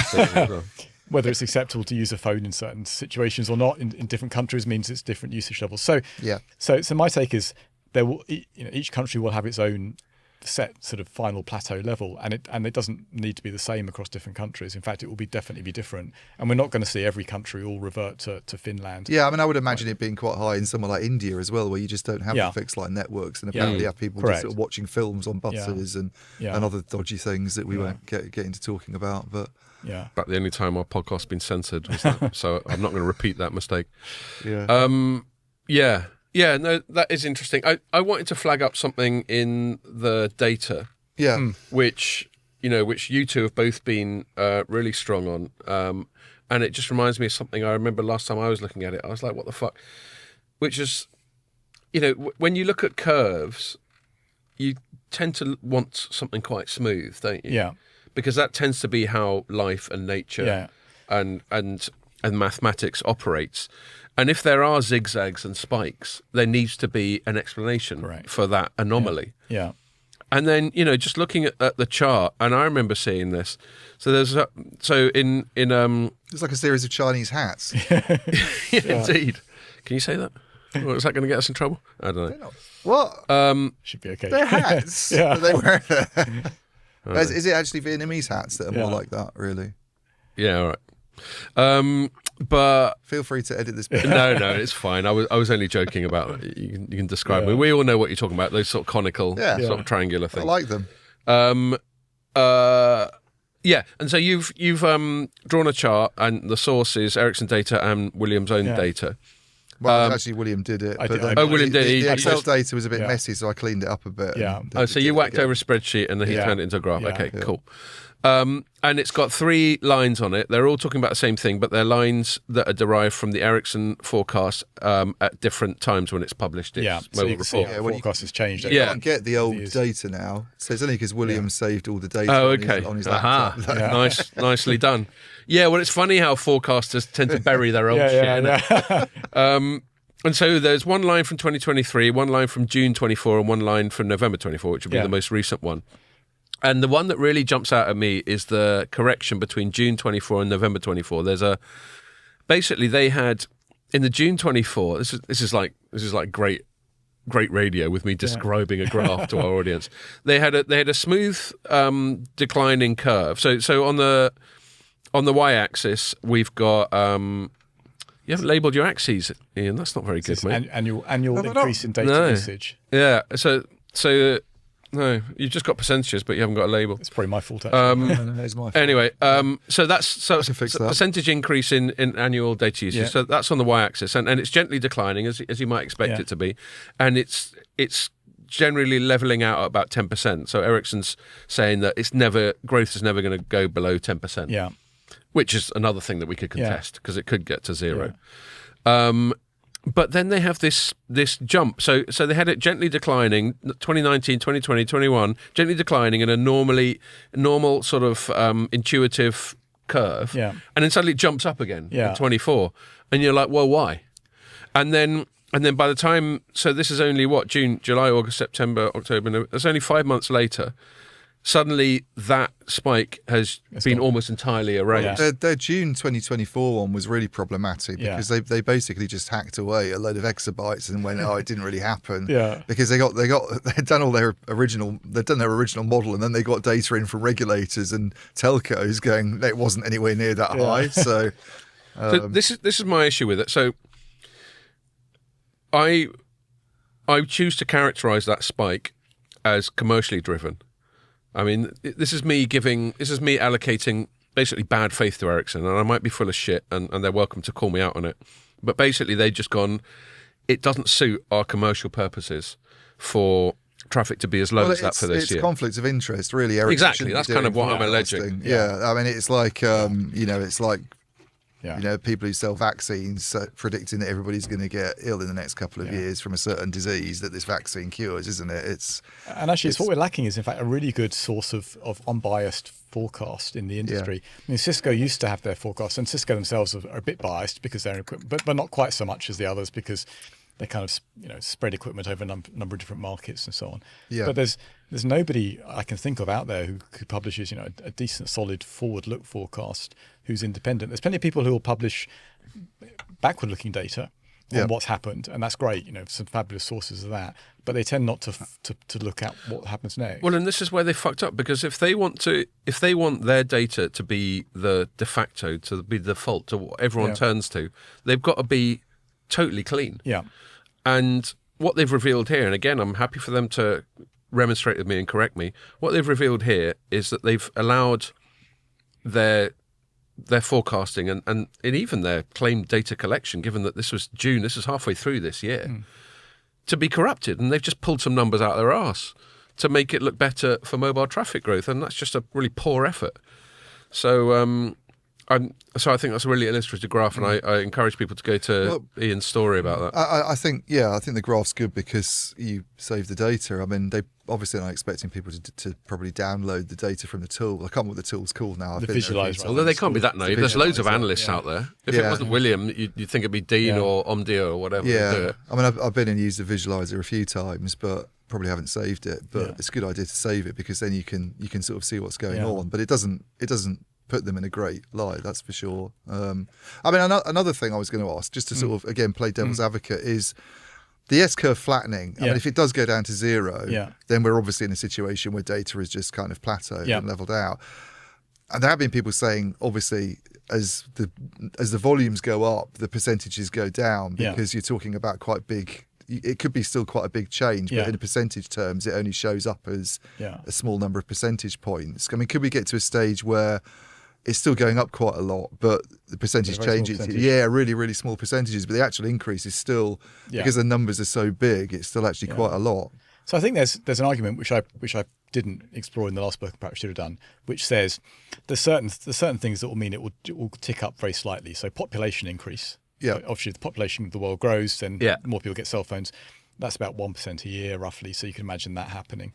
There's also a generational or more thing. if Elon Musk gets his way. Yeah, where the younger people tend to use phones more than the older people. So arguably, as the older people die off and more young people arrive, then you'll get an uptick in that. Yeah. And you could argue that would be about 1.5% a year, because that's about the effectively the number of the percentage of the population that dies each year is about 1.5%, roughly, depending on sort of this is how a long you war live. So you could put those two together and say, actually, there's an argument for like a 2.5%-ish continual uptick. Yeah, so never trend towards zero. Yeah. Against that, I mean, there is things like improved compression on video, which is actually a lot faster than that a year at the moment, which could push it downwards. I think that was one of your pushbacks. Was it in your last book? Certainly, I think that's even mentioned in the mobility report when they talk about generative AI, isn't it? They kind of go, well, it could actually, even though we've said all really this, a lot of this stuff's going to happen on the device and there'll be better compression. It's like they have this huge caveat. Well, I was going to say that actually when we were talking about that Gen AI bit. You talk to people like Qualcomm.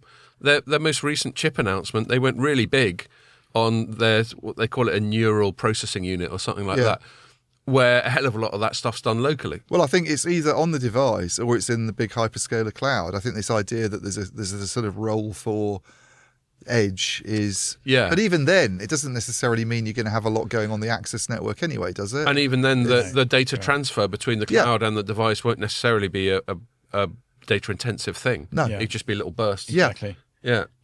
So perhaps there's a tiny increase percentage-wise, and as you rightly said, if you've got a huge volume of traffic, then that's still a significant chunk. But actually, for an operator's behaviour, it's really a percentage thing. So you need more spectrum to double your capacity, effectively, or something like that. So it becomes a percentage chunk, really, rather than an absolute chunk that really drives the behaviour. Yeah. So I don't buy the kind of, well, it'll only be a tiny percentage, but it'll still be a lot, and therefore the operators will still be out there buying lots and lots of kit. It's a percentage change that really drives that. Yep. And just to finish that one off, and then I'm going to move it on because we're running out of time. And I was gonna say something about my story. All right. Well, then I'll give you the last word. Yeah. So just my final question on it. In fact, I was about to say one of the other reasons I'm wrapping up is because I need to get a bog. So I might, when you get to your last bit, just sneak out while you're saying that. But anyway, stop for a bit then. Or we could just stop. Yeah.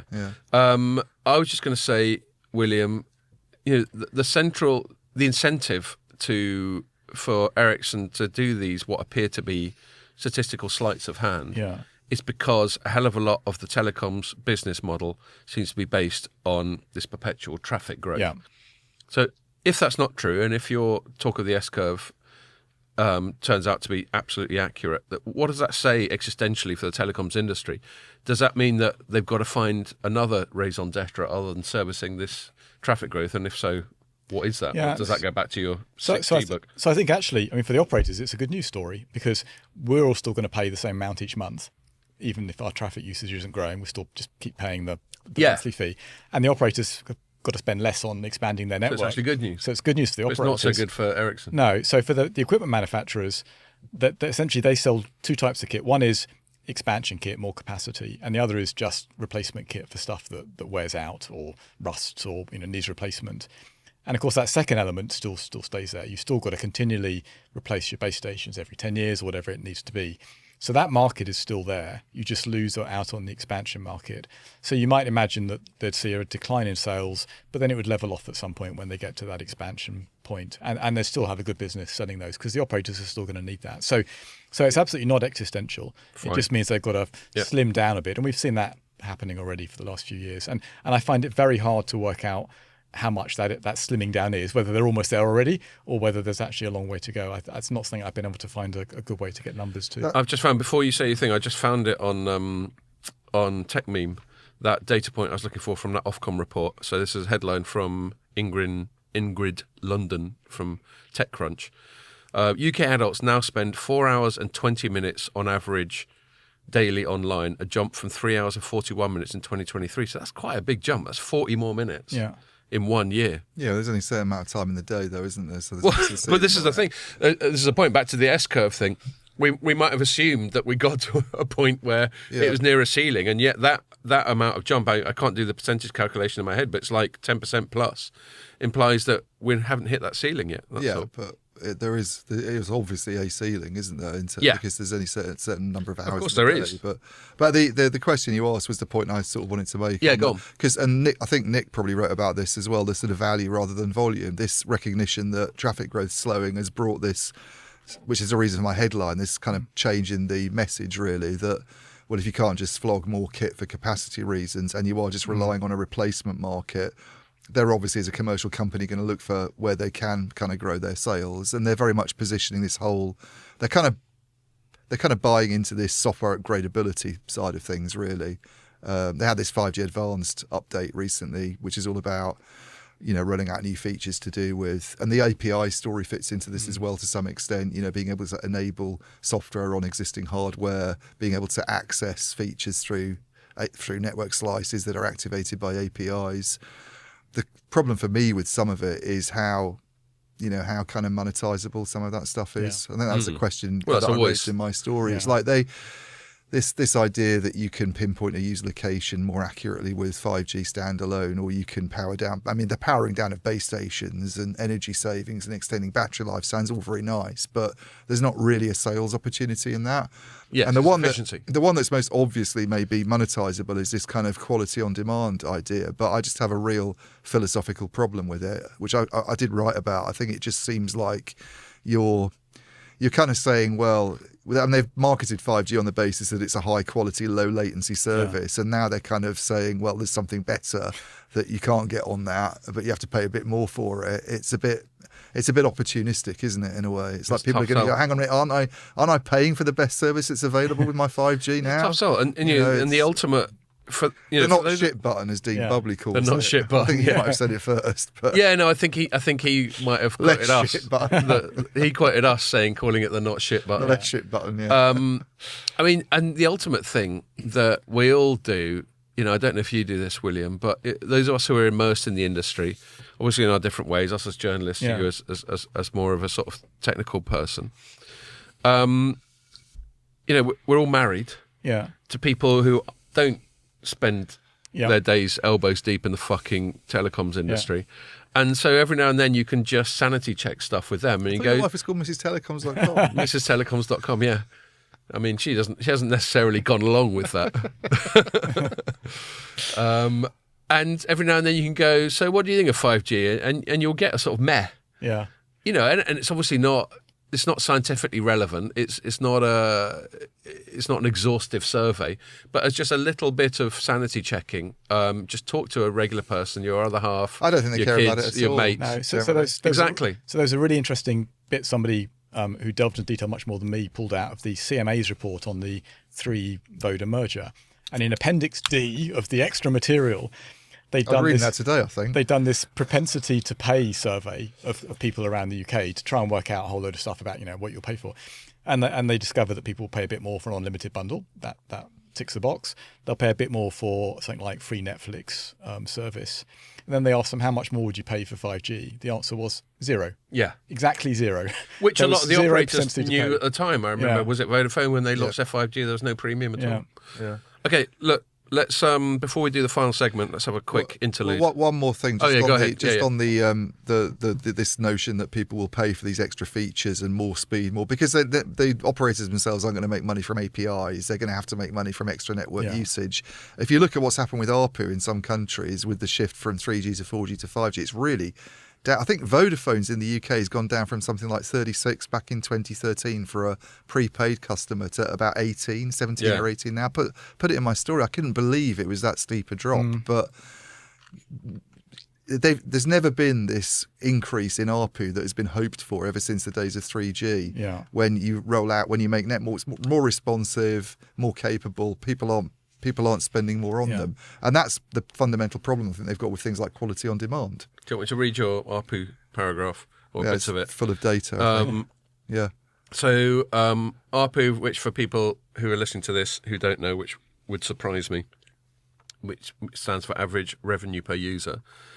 Postpaid customers. So postpaid means people who are on a contract rather than people who just pay like every month. For every increment of use. In Germany, it's fallen from 23 euros 10 years ago to 19 euros today, which is a bit of a fall. But then you look at UK and Vodafone. 2013 was 31.30.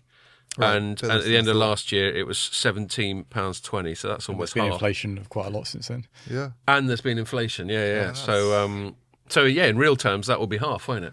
I mean, I guess you're getting people on the network who are like, late adopters who don't want to spend as much. I know that brings it down a lot, but that's a really steep fall. I was surprised when I looked it up because I thought it's going to go down, but it's not going to have gone down that much. And that's. But once they implement my ideas in my 6G manifesto, it's going to go back up again. Sorted.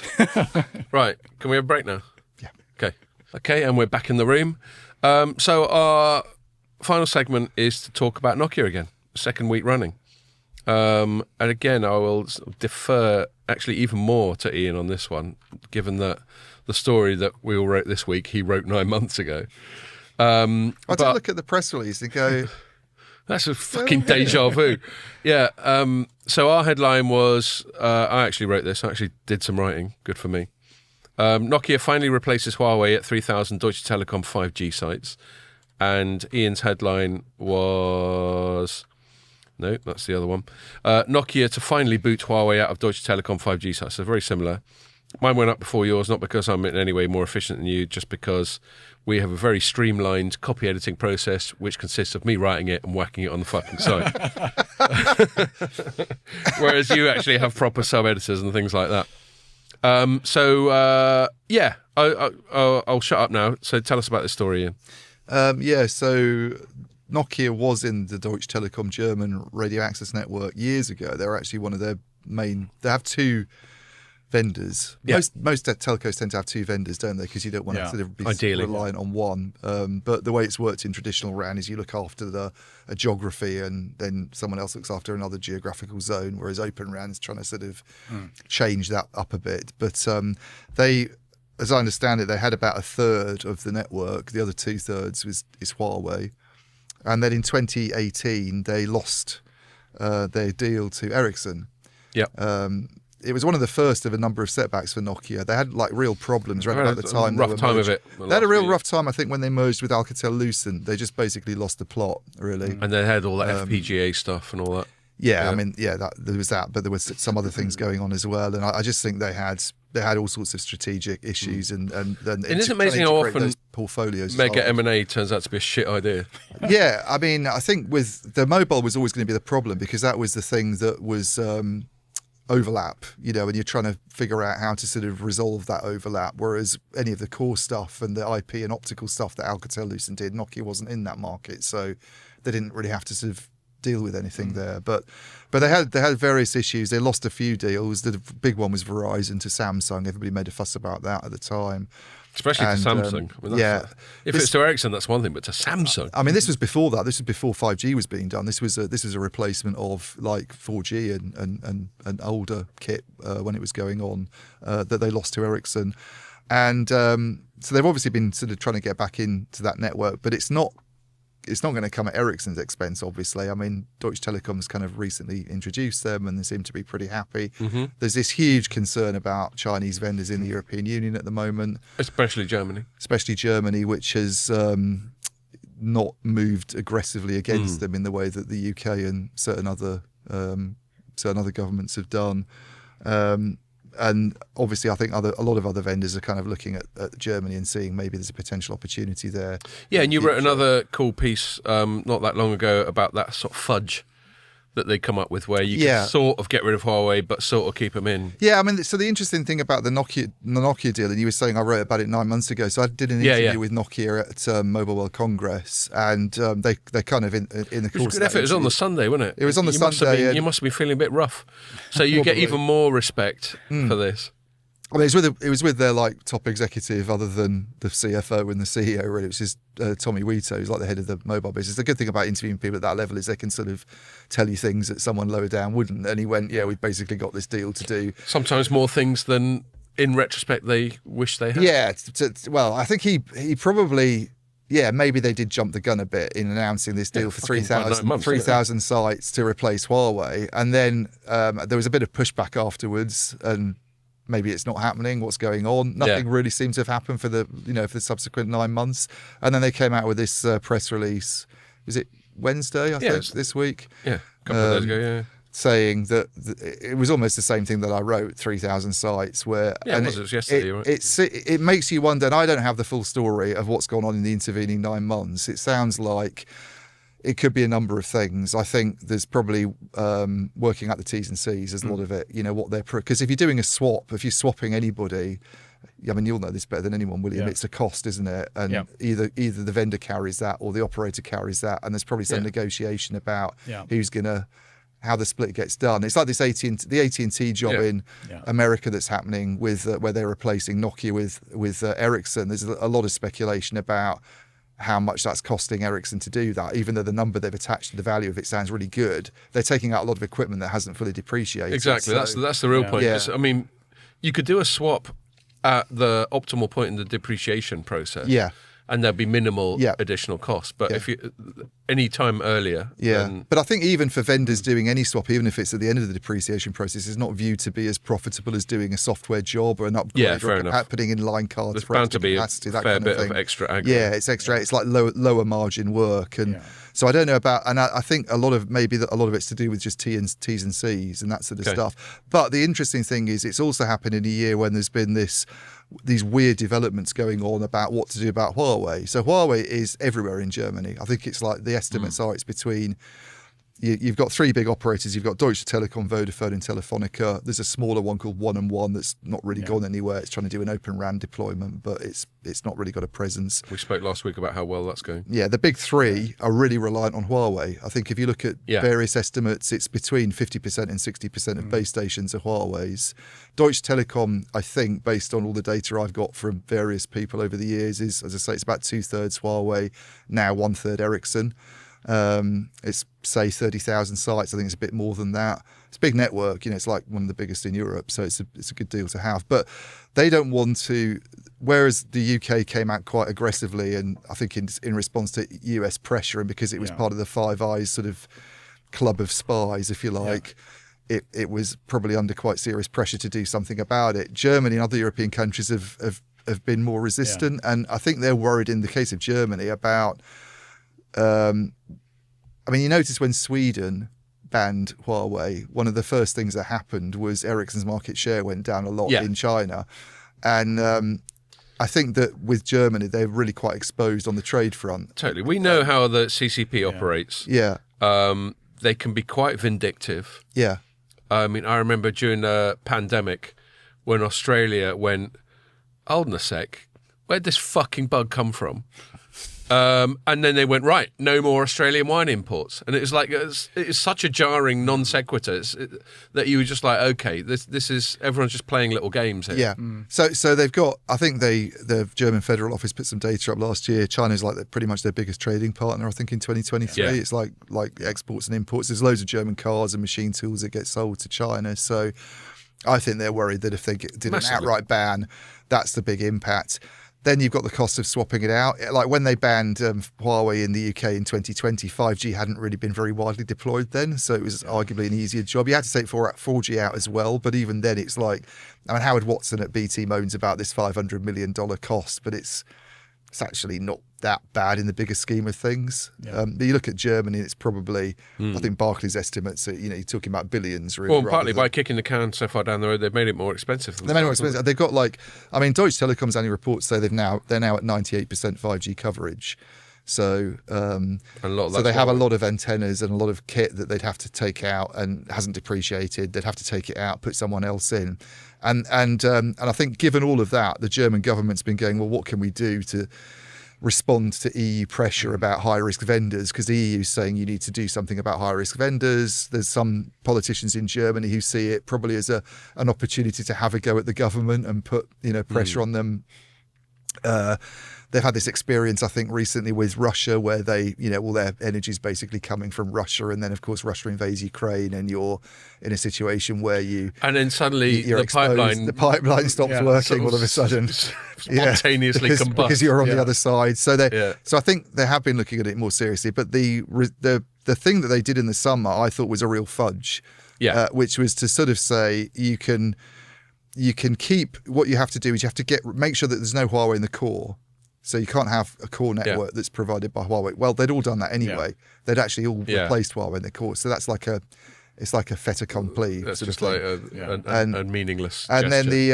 Then the other thing they said was you can keep the RAN, but you have to get rid of this bit of that manages the RAN, this sort of management software. I think in Open RAN it gets called SMO. It's like service management and orchestration. It's the bit that you use to do updates and some automation and to control different infrastructure. And it's all based on this as yet fully substantiated assumption that if there's a Chinese element in the control, then Xi Jinping can hack into it and turn us all into fucking zombies. But the people I've spoken to on the network side, and I've chatted to a few people on this, say that the German system doesn't actually address that risk anyway, because it's not like they're saying get rid of base station software. That was always the concern. That's what people were looking at, was in the the distributed unit software itself, could they put something in there that allows them to just sort of switch stuff off or do something, and it doesn't get rid of that. They can still provide all of that. It's just this SMO platform that you use to do some automation that they're saying to change. They seem to think that's the way to. It feels a little bit like the fudge that we tried. It's in a real 2020. Fudge. Yeah. We tried it in 2020 when Boris Johnson was Prime Minister and Trump was still in charge. Well, that was just to get rid of the core. It's towards, maybe it's 2019 then, because it's towards the end of Trump's bit. Yeah. So, correct me. And we tried a fudge, which maybe it's not. I don't think getting rid of the core is a fudge, but I think getting rid of the management system is a fudge. Yeah. All right. But anyway, whatever we tried wasn't enough. No, it wasn't And Trump enough. got on the phone to Bojo and went, "You're getting rid of all of it, and you're not doing the Five Eyes Alliance and all that." So, well, I bet he was, and I bet Bojo shat himself and went, "Okay." Yeah. Well, they did. Yeah. I haven't worked on my Bojo impression. It's been a while. But yes, well, of course. But he basically, we had that. I can't remember what they're called. We had that whole body that's almost entirely dedicated to ring fencing the threat from Chinese vendors that we have in this country, which Huawei pays for, I think. Which so Huawei National, it's something to do with that's it. Yeah. But there's a bit that's specifically dedicated to Huawei, where they have some people from Huawei working there as well. It's quite weird. It is a bit weird, but they came out with this thing, and it seemed quite well. They didn't just go, "How about this then?" They had a rationale. Yeah.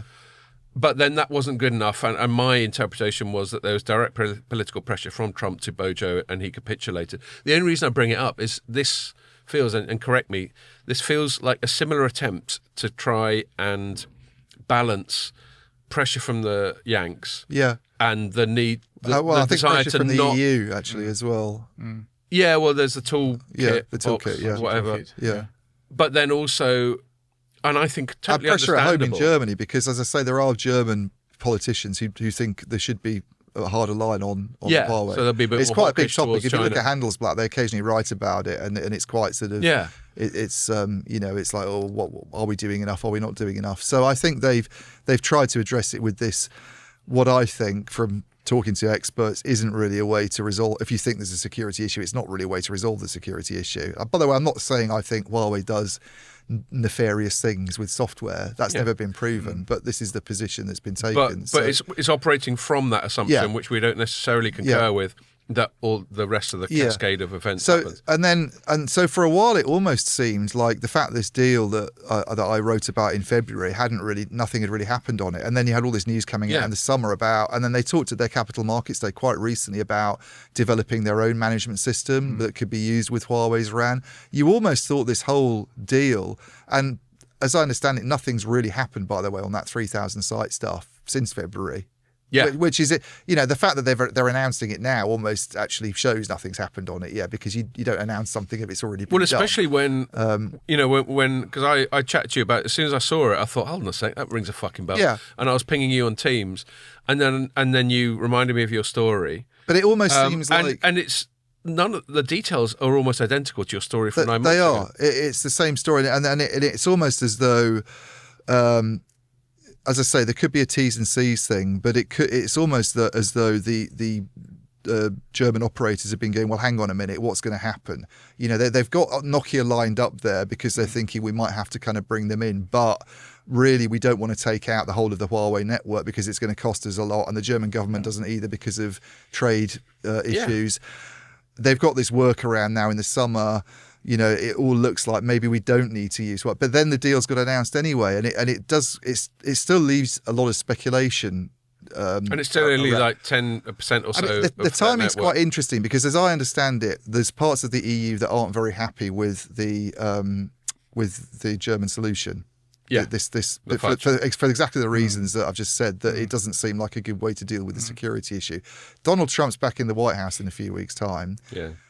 I still think there's a certain amount. I think there's a certain amount of hedging of bets. Like, how is this all going to go? There might be a point when they do need to move more aggressively against Huawei.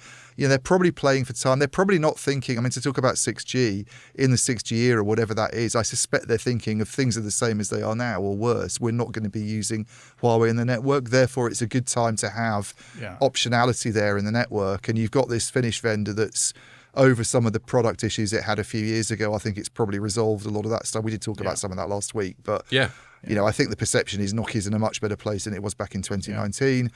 They're quite enthusiastic about Open RAN, the Deutsche Telekom. This idea that you can combine elements from different vendors. Yeah, we haven't even touched on that aspect of this story. So it is presented as an Open RAN deal, and it's compliant with it. So the idea with Open RAN, the traditional idea really, where it started off, was that you used to buy your baseband, like your compute stuff and your radios from the same vendor, because the interface between them, something called CIPRI, is sort of gets implemented in proprietary ways, so you can't really have different people on either side of it. Open RAN's an attempt to change that and have an open interface that allows you to kind of buy them from different people. Chop and change a bit more. Chop and change. So you get your Nokia baseband and lets you use a Mavenir radio with it or something. I think in this case, what they're doing is it's a massive MIMO, which is like the advanced 5G stuff. It's still really hard to do that. It's still really hard to do the integration. So I think all of that comes from Nokia. But I think the more basic stuff, they're using Fujitsu radios, if I've got it right. Yeah. But just for the more remote sites, not for the massive MIMO, more urban stuff. Yeah, and the other thing is it's not a virtual RAN. It's not there's a lot of talk about cloud RAN and virtual RAN and running things on general purpose compute platforms. When virtual RAN comes so this is all purpose built. It's not it's an open RAN, but it's not a virtual RAN. 3,000 sites. It's pretty significant. It's like 10% of the footprint. It's 15% of what Huawei's doing. It reduces their presence by that much. It's not good for Huawei, obviously. And if it leads to, as I'm sure Nokia is hoping that it's going to lead to a lot more, they're kind of very much viewing it. I think I did put the quote in that I got from Tommy Wito. It's a really short quote.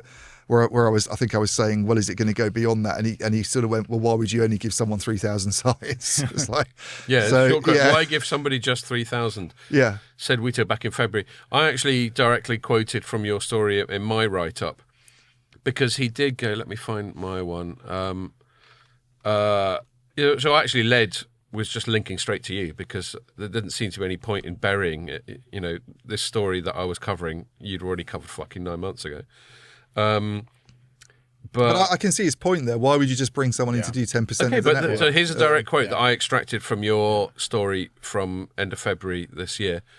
So this is quoting Tommy in your story. We won this flagship deal with Deutsche Telekom in Germany to replace some of their install base with Huawei. It's 3,000 sites of replacement, plus then there would be new sites. Right. In one part. Some densification. Yeah. In one part of the network in Germany, which ended up being that, I can't remember what the name of it, one of those long German words. New Brandenburg. There we go. But I pointed out in my write-up, well, where are these fucking new sites? Yeah. Because it's still 3,000 and this is 9 months later. So I thought, I did have a couple of pops. I think Nokia, I'll give you a little bit of feedback, Nokia. I know you're looking for my feedback about how to write your press release. I think sometimes they get a little bit over their skis, as Americans say. They get a bit ahead of themselves. Oh, they're like that in Finland. Yeah. Right. Yeah. Oh, yes, over their skis, isn't it? Yeah. And they get a little bit hyperbolic. And they just take a few little liberties. I think I called one out last week where they spoke about a deal referred to billions but didn't specify the currency, which I thought was a bit cheeky. Yeah. And this one... Billions of rupees. They go, yeah, it was probably rupees or whatever. It could be anything. It could be fucking Monopoly money. Zimbabwe dollars. Yeah, yeah, exactly. With like 1,000% inflation. And then there was one little quote in the press release from this week. It's like this is from Tommy Wheater again. This is a significant deal for Nokia as we've been selected by the largest network operator in Europe to extend our partnership. And yet at the start of it, they've gone, we're back in with DT where we weren't before. And I know, Ian, that they've got other areas in which they technologically collaborate. And other countries. But that extend the partnership, I just thought, why say that? Yeah. When you've just said at the start of it that we're back in their RAN, having been out of it for 6 years, why talk about extending the partnership? So I think you probably get all different stakeholders and all different people. But I just think Nokia, just take it down a notch. Don't say something hyperbolic that you'll get someone like me or one of our freelancers. I think it was Mary Lenigan who took the piss out of the lack of currency one last week. The PR tip I'll give, while I'm offering unsolicited advice, is as soon as you say something hyperbolic, suddenly the attention of someone like me or Mary or maybe you gets diverted from the core thing you're trying to say and focuses in on this perhaps minor liberty that you made. So I just wouldn't do it. I don't think it's worth it. The thing that he said in his canned quotes that I liked was the bit about where actually other people talk about Open RAN, but we're doing it. I thought that was, there's clearly I didn't write it in my story, but there's clearly a dig there at Ericsson, obviously. Oh, no, which I didn't elaborate on. I couldn't be bothered. Oh, well, I'll read myself back, as I sometimes do. Yeah, I said, so this is my paragraph. It's worth examining the Open RAN angle more closely, since they're both labouring the point so much. These are two quotes. I think there was the DT quote as well. Wheater's dig is presumably aimed at Ericsson's big deal with AT&T, which coincidentally was a major blow for Nokia. And while Ericsson and AT&T made a fuss about the new kit being Open RAN compliant, it was still a single vendor deal, thus somewhat defeating the point of Open RAN. Yeah. But so I'm just cleaning that up because I did interpret it as a dig. Yeah. And then I made the point, I won't keep reading myself out, but I made the point further down where I was like, well, hold on. Apart from the Fujitsu bits, this is a fucking single vendor thing as well. So I wouldn't be so cocky. Yeah, it's true. It looks, I think in their case, the Fujitsu side of things in the Ericsson deal with AT&T, and by the way, that's a huge deal. We're not talking about 3,000 sites there. We're talking about the whole network. Yeah. Presumably they're taking out some of their own kit because they're talking about making the whole network Open RAN compatible. So they're presumably having to do something on older Ericsson stuff as well. Mm-hmm. But the Fujitsu presence in that massive network of whatever it is, 90,000 sites or whatever, has never been spelt out. They've never said, Deutsche Telekom has said they'll be using remote radios from Fujitsu and the massive MIMO will be us. Whereas Fujitsu on the AT&T side very much will use some Fujitsu. I was at Fuse a couple of weeks ago, became very apparent that what they plan to use Fujitsu for is some small cells. Yeah. Fujitsu has massive MIMO and the remote radio stuff they're talking about there, by the way, is macro. They want to use them for small cells. So that really does make it look like more of a single vendor deal to me than the Deutsche Telekom one. And then the other thing I'd say, if I'm going to be critical of, if I'm going to compare the two companies, I do think Nokia, looks a bit more open to me than Ericsson, and it's probably Open as in Open RAN. Yeah, and I think that it's probably because they're a challenger. You're always going to go for things as a challenger and see an opportunity in doing things there. They've always been more committed. They've been in the tip for a lot longer. They were in the O-RAN alliance, I think, from the start when Ericsson wasn't. I mean, a few things have emerged actually from Fuse that Ericsson isn't supporting Open RAN specifications in some areas, even though it's kind of. They've obviously dragged their feet. They're obviously reluctant. I think they've dragged their feet, and I think they've also been, if I'm going to be critical of Ericsson, I think they've been quite clever about what they're prepared to open and what they're not prepared to open. Like if you look at this new processor they've got, this 6500, or I can't remember the label of it, but this Don't worry about it. super duper processor. They're not opening that they're not making that baseband equipment compatible with Open RAN. I mean, I asked a question directly of their press department, and they went, "No, we've no plans to." And this was after a few months ago saying that we're fully in with Open RAN. So, whereas I think if you asked Nokia, they're trying to make everything like it. I didn't even ask this, so maybe I should have done. But the massive MIMO stuff, I suspect they'll say is compliant with the specs, and that they don't see a distinction between cloud and purpose-built, which is what Ericsson said. They'll make their cloud RAN compatible, but they won't make their purpose-built. They do seem to be more in with Open RAN. Just to me, talking about Open RAN and all that sort of stuff. If people want, go onto the telecoms.com website and find a thing we put up earlier on this week, which is images from the Glotel Award. So I put up about 12, 14 images, just a little snapshot of the night. And there's one really cool one, which is Ian chatting to Emanuela from Mavenir. And obviously it was a chat that we just did, among ourselves, so I won't detail it. But it was, I love the photo because you're both sort of locked into the chat, and, they're basically having, apart from the fact that we know Emma and Leica, but they're having a journo PR chat. Yeah. And it's just it's worth looking up on the site just to get a sense of these are some of the cool interactions that happen in our profession, where you've got really good PR people like Emma, and she really is. Will just come up and have a proper chat with you, and it'll be qualified, And Ian that morning had written the thing that we spoke about on the pod last week. And it's worth looking at the photo because it encapsulates some of the good interactions that happen behind the scenes, often which we don't report on, but it still informs our thinking and maybe some of the shit that comes out of our mouths on the pod. Anyway, little tangent there. William, yes, a couple of things I've got to ask. If you've got any specific comments about the story we just spoke about, then by all means let us know then. But I was going to ask you a more broad question that was sort of that came up earlier on in our discussion of this story, which is this sort of bifurcation. Basically the pressure that's being put on people to distance themselves from Chinese technology. And, and this kind of goes full circle back to your book and 6G. It seems increasingly like there's another person I quite often name check on the pod who I've never met, sadly, face to face, but hopefully I'll get him on the pod one day, who's called Richard Windsor. Who has a website called Radio Free Mobile, and he just does some really good analysis and just chucks it out for free. But I never said it, I've forgotten his name. The guy from InterDigital who was on the pod, whose name I've forgotten again, and I had to look up last time. But when we were chatting at that InterDigital thing, I basically regurgitated something I just read from Richard Windsor that morning. That's what journalists do. Yeah. And I just went, what do you think? I think it's to do with AI and diminishing returns on large language models or some shit like that. And I went, what do you think about that? And he was like, you got that from fucking Richard Windsor, didn't you? And I was like, it's a fair cop, you got me. But still, answer the goddamn question. Yeah. But no, he was, why was I saying Richard Windsor? Bifurcation of... Oh, yeah. So he's quite strong on that. And he's imagining that, and I completely agree with him. The reason that bothers him isn't even moral, it's just commercial.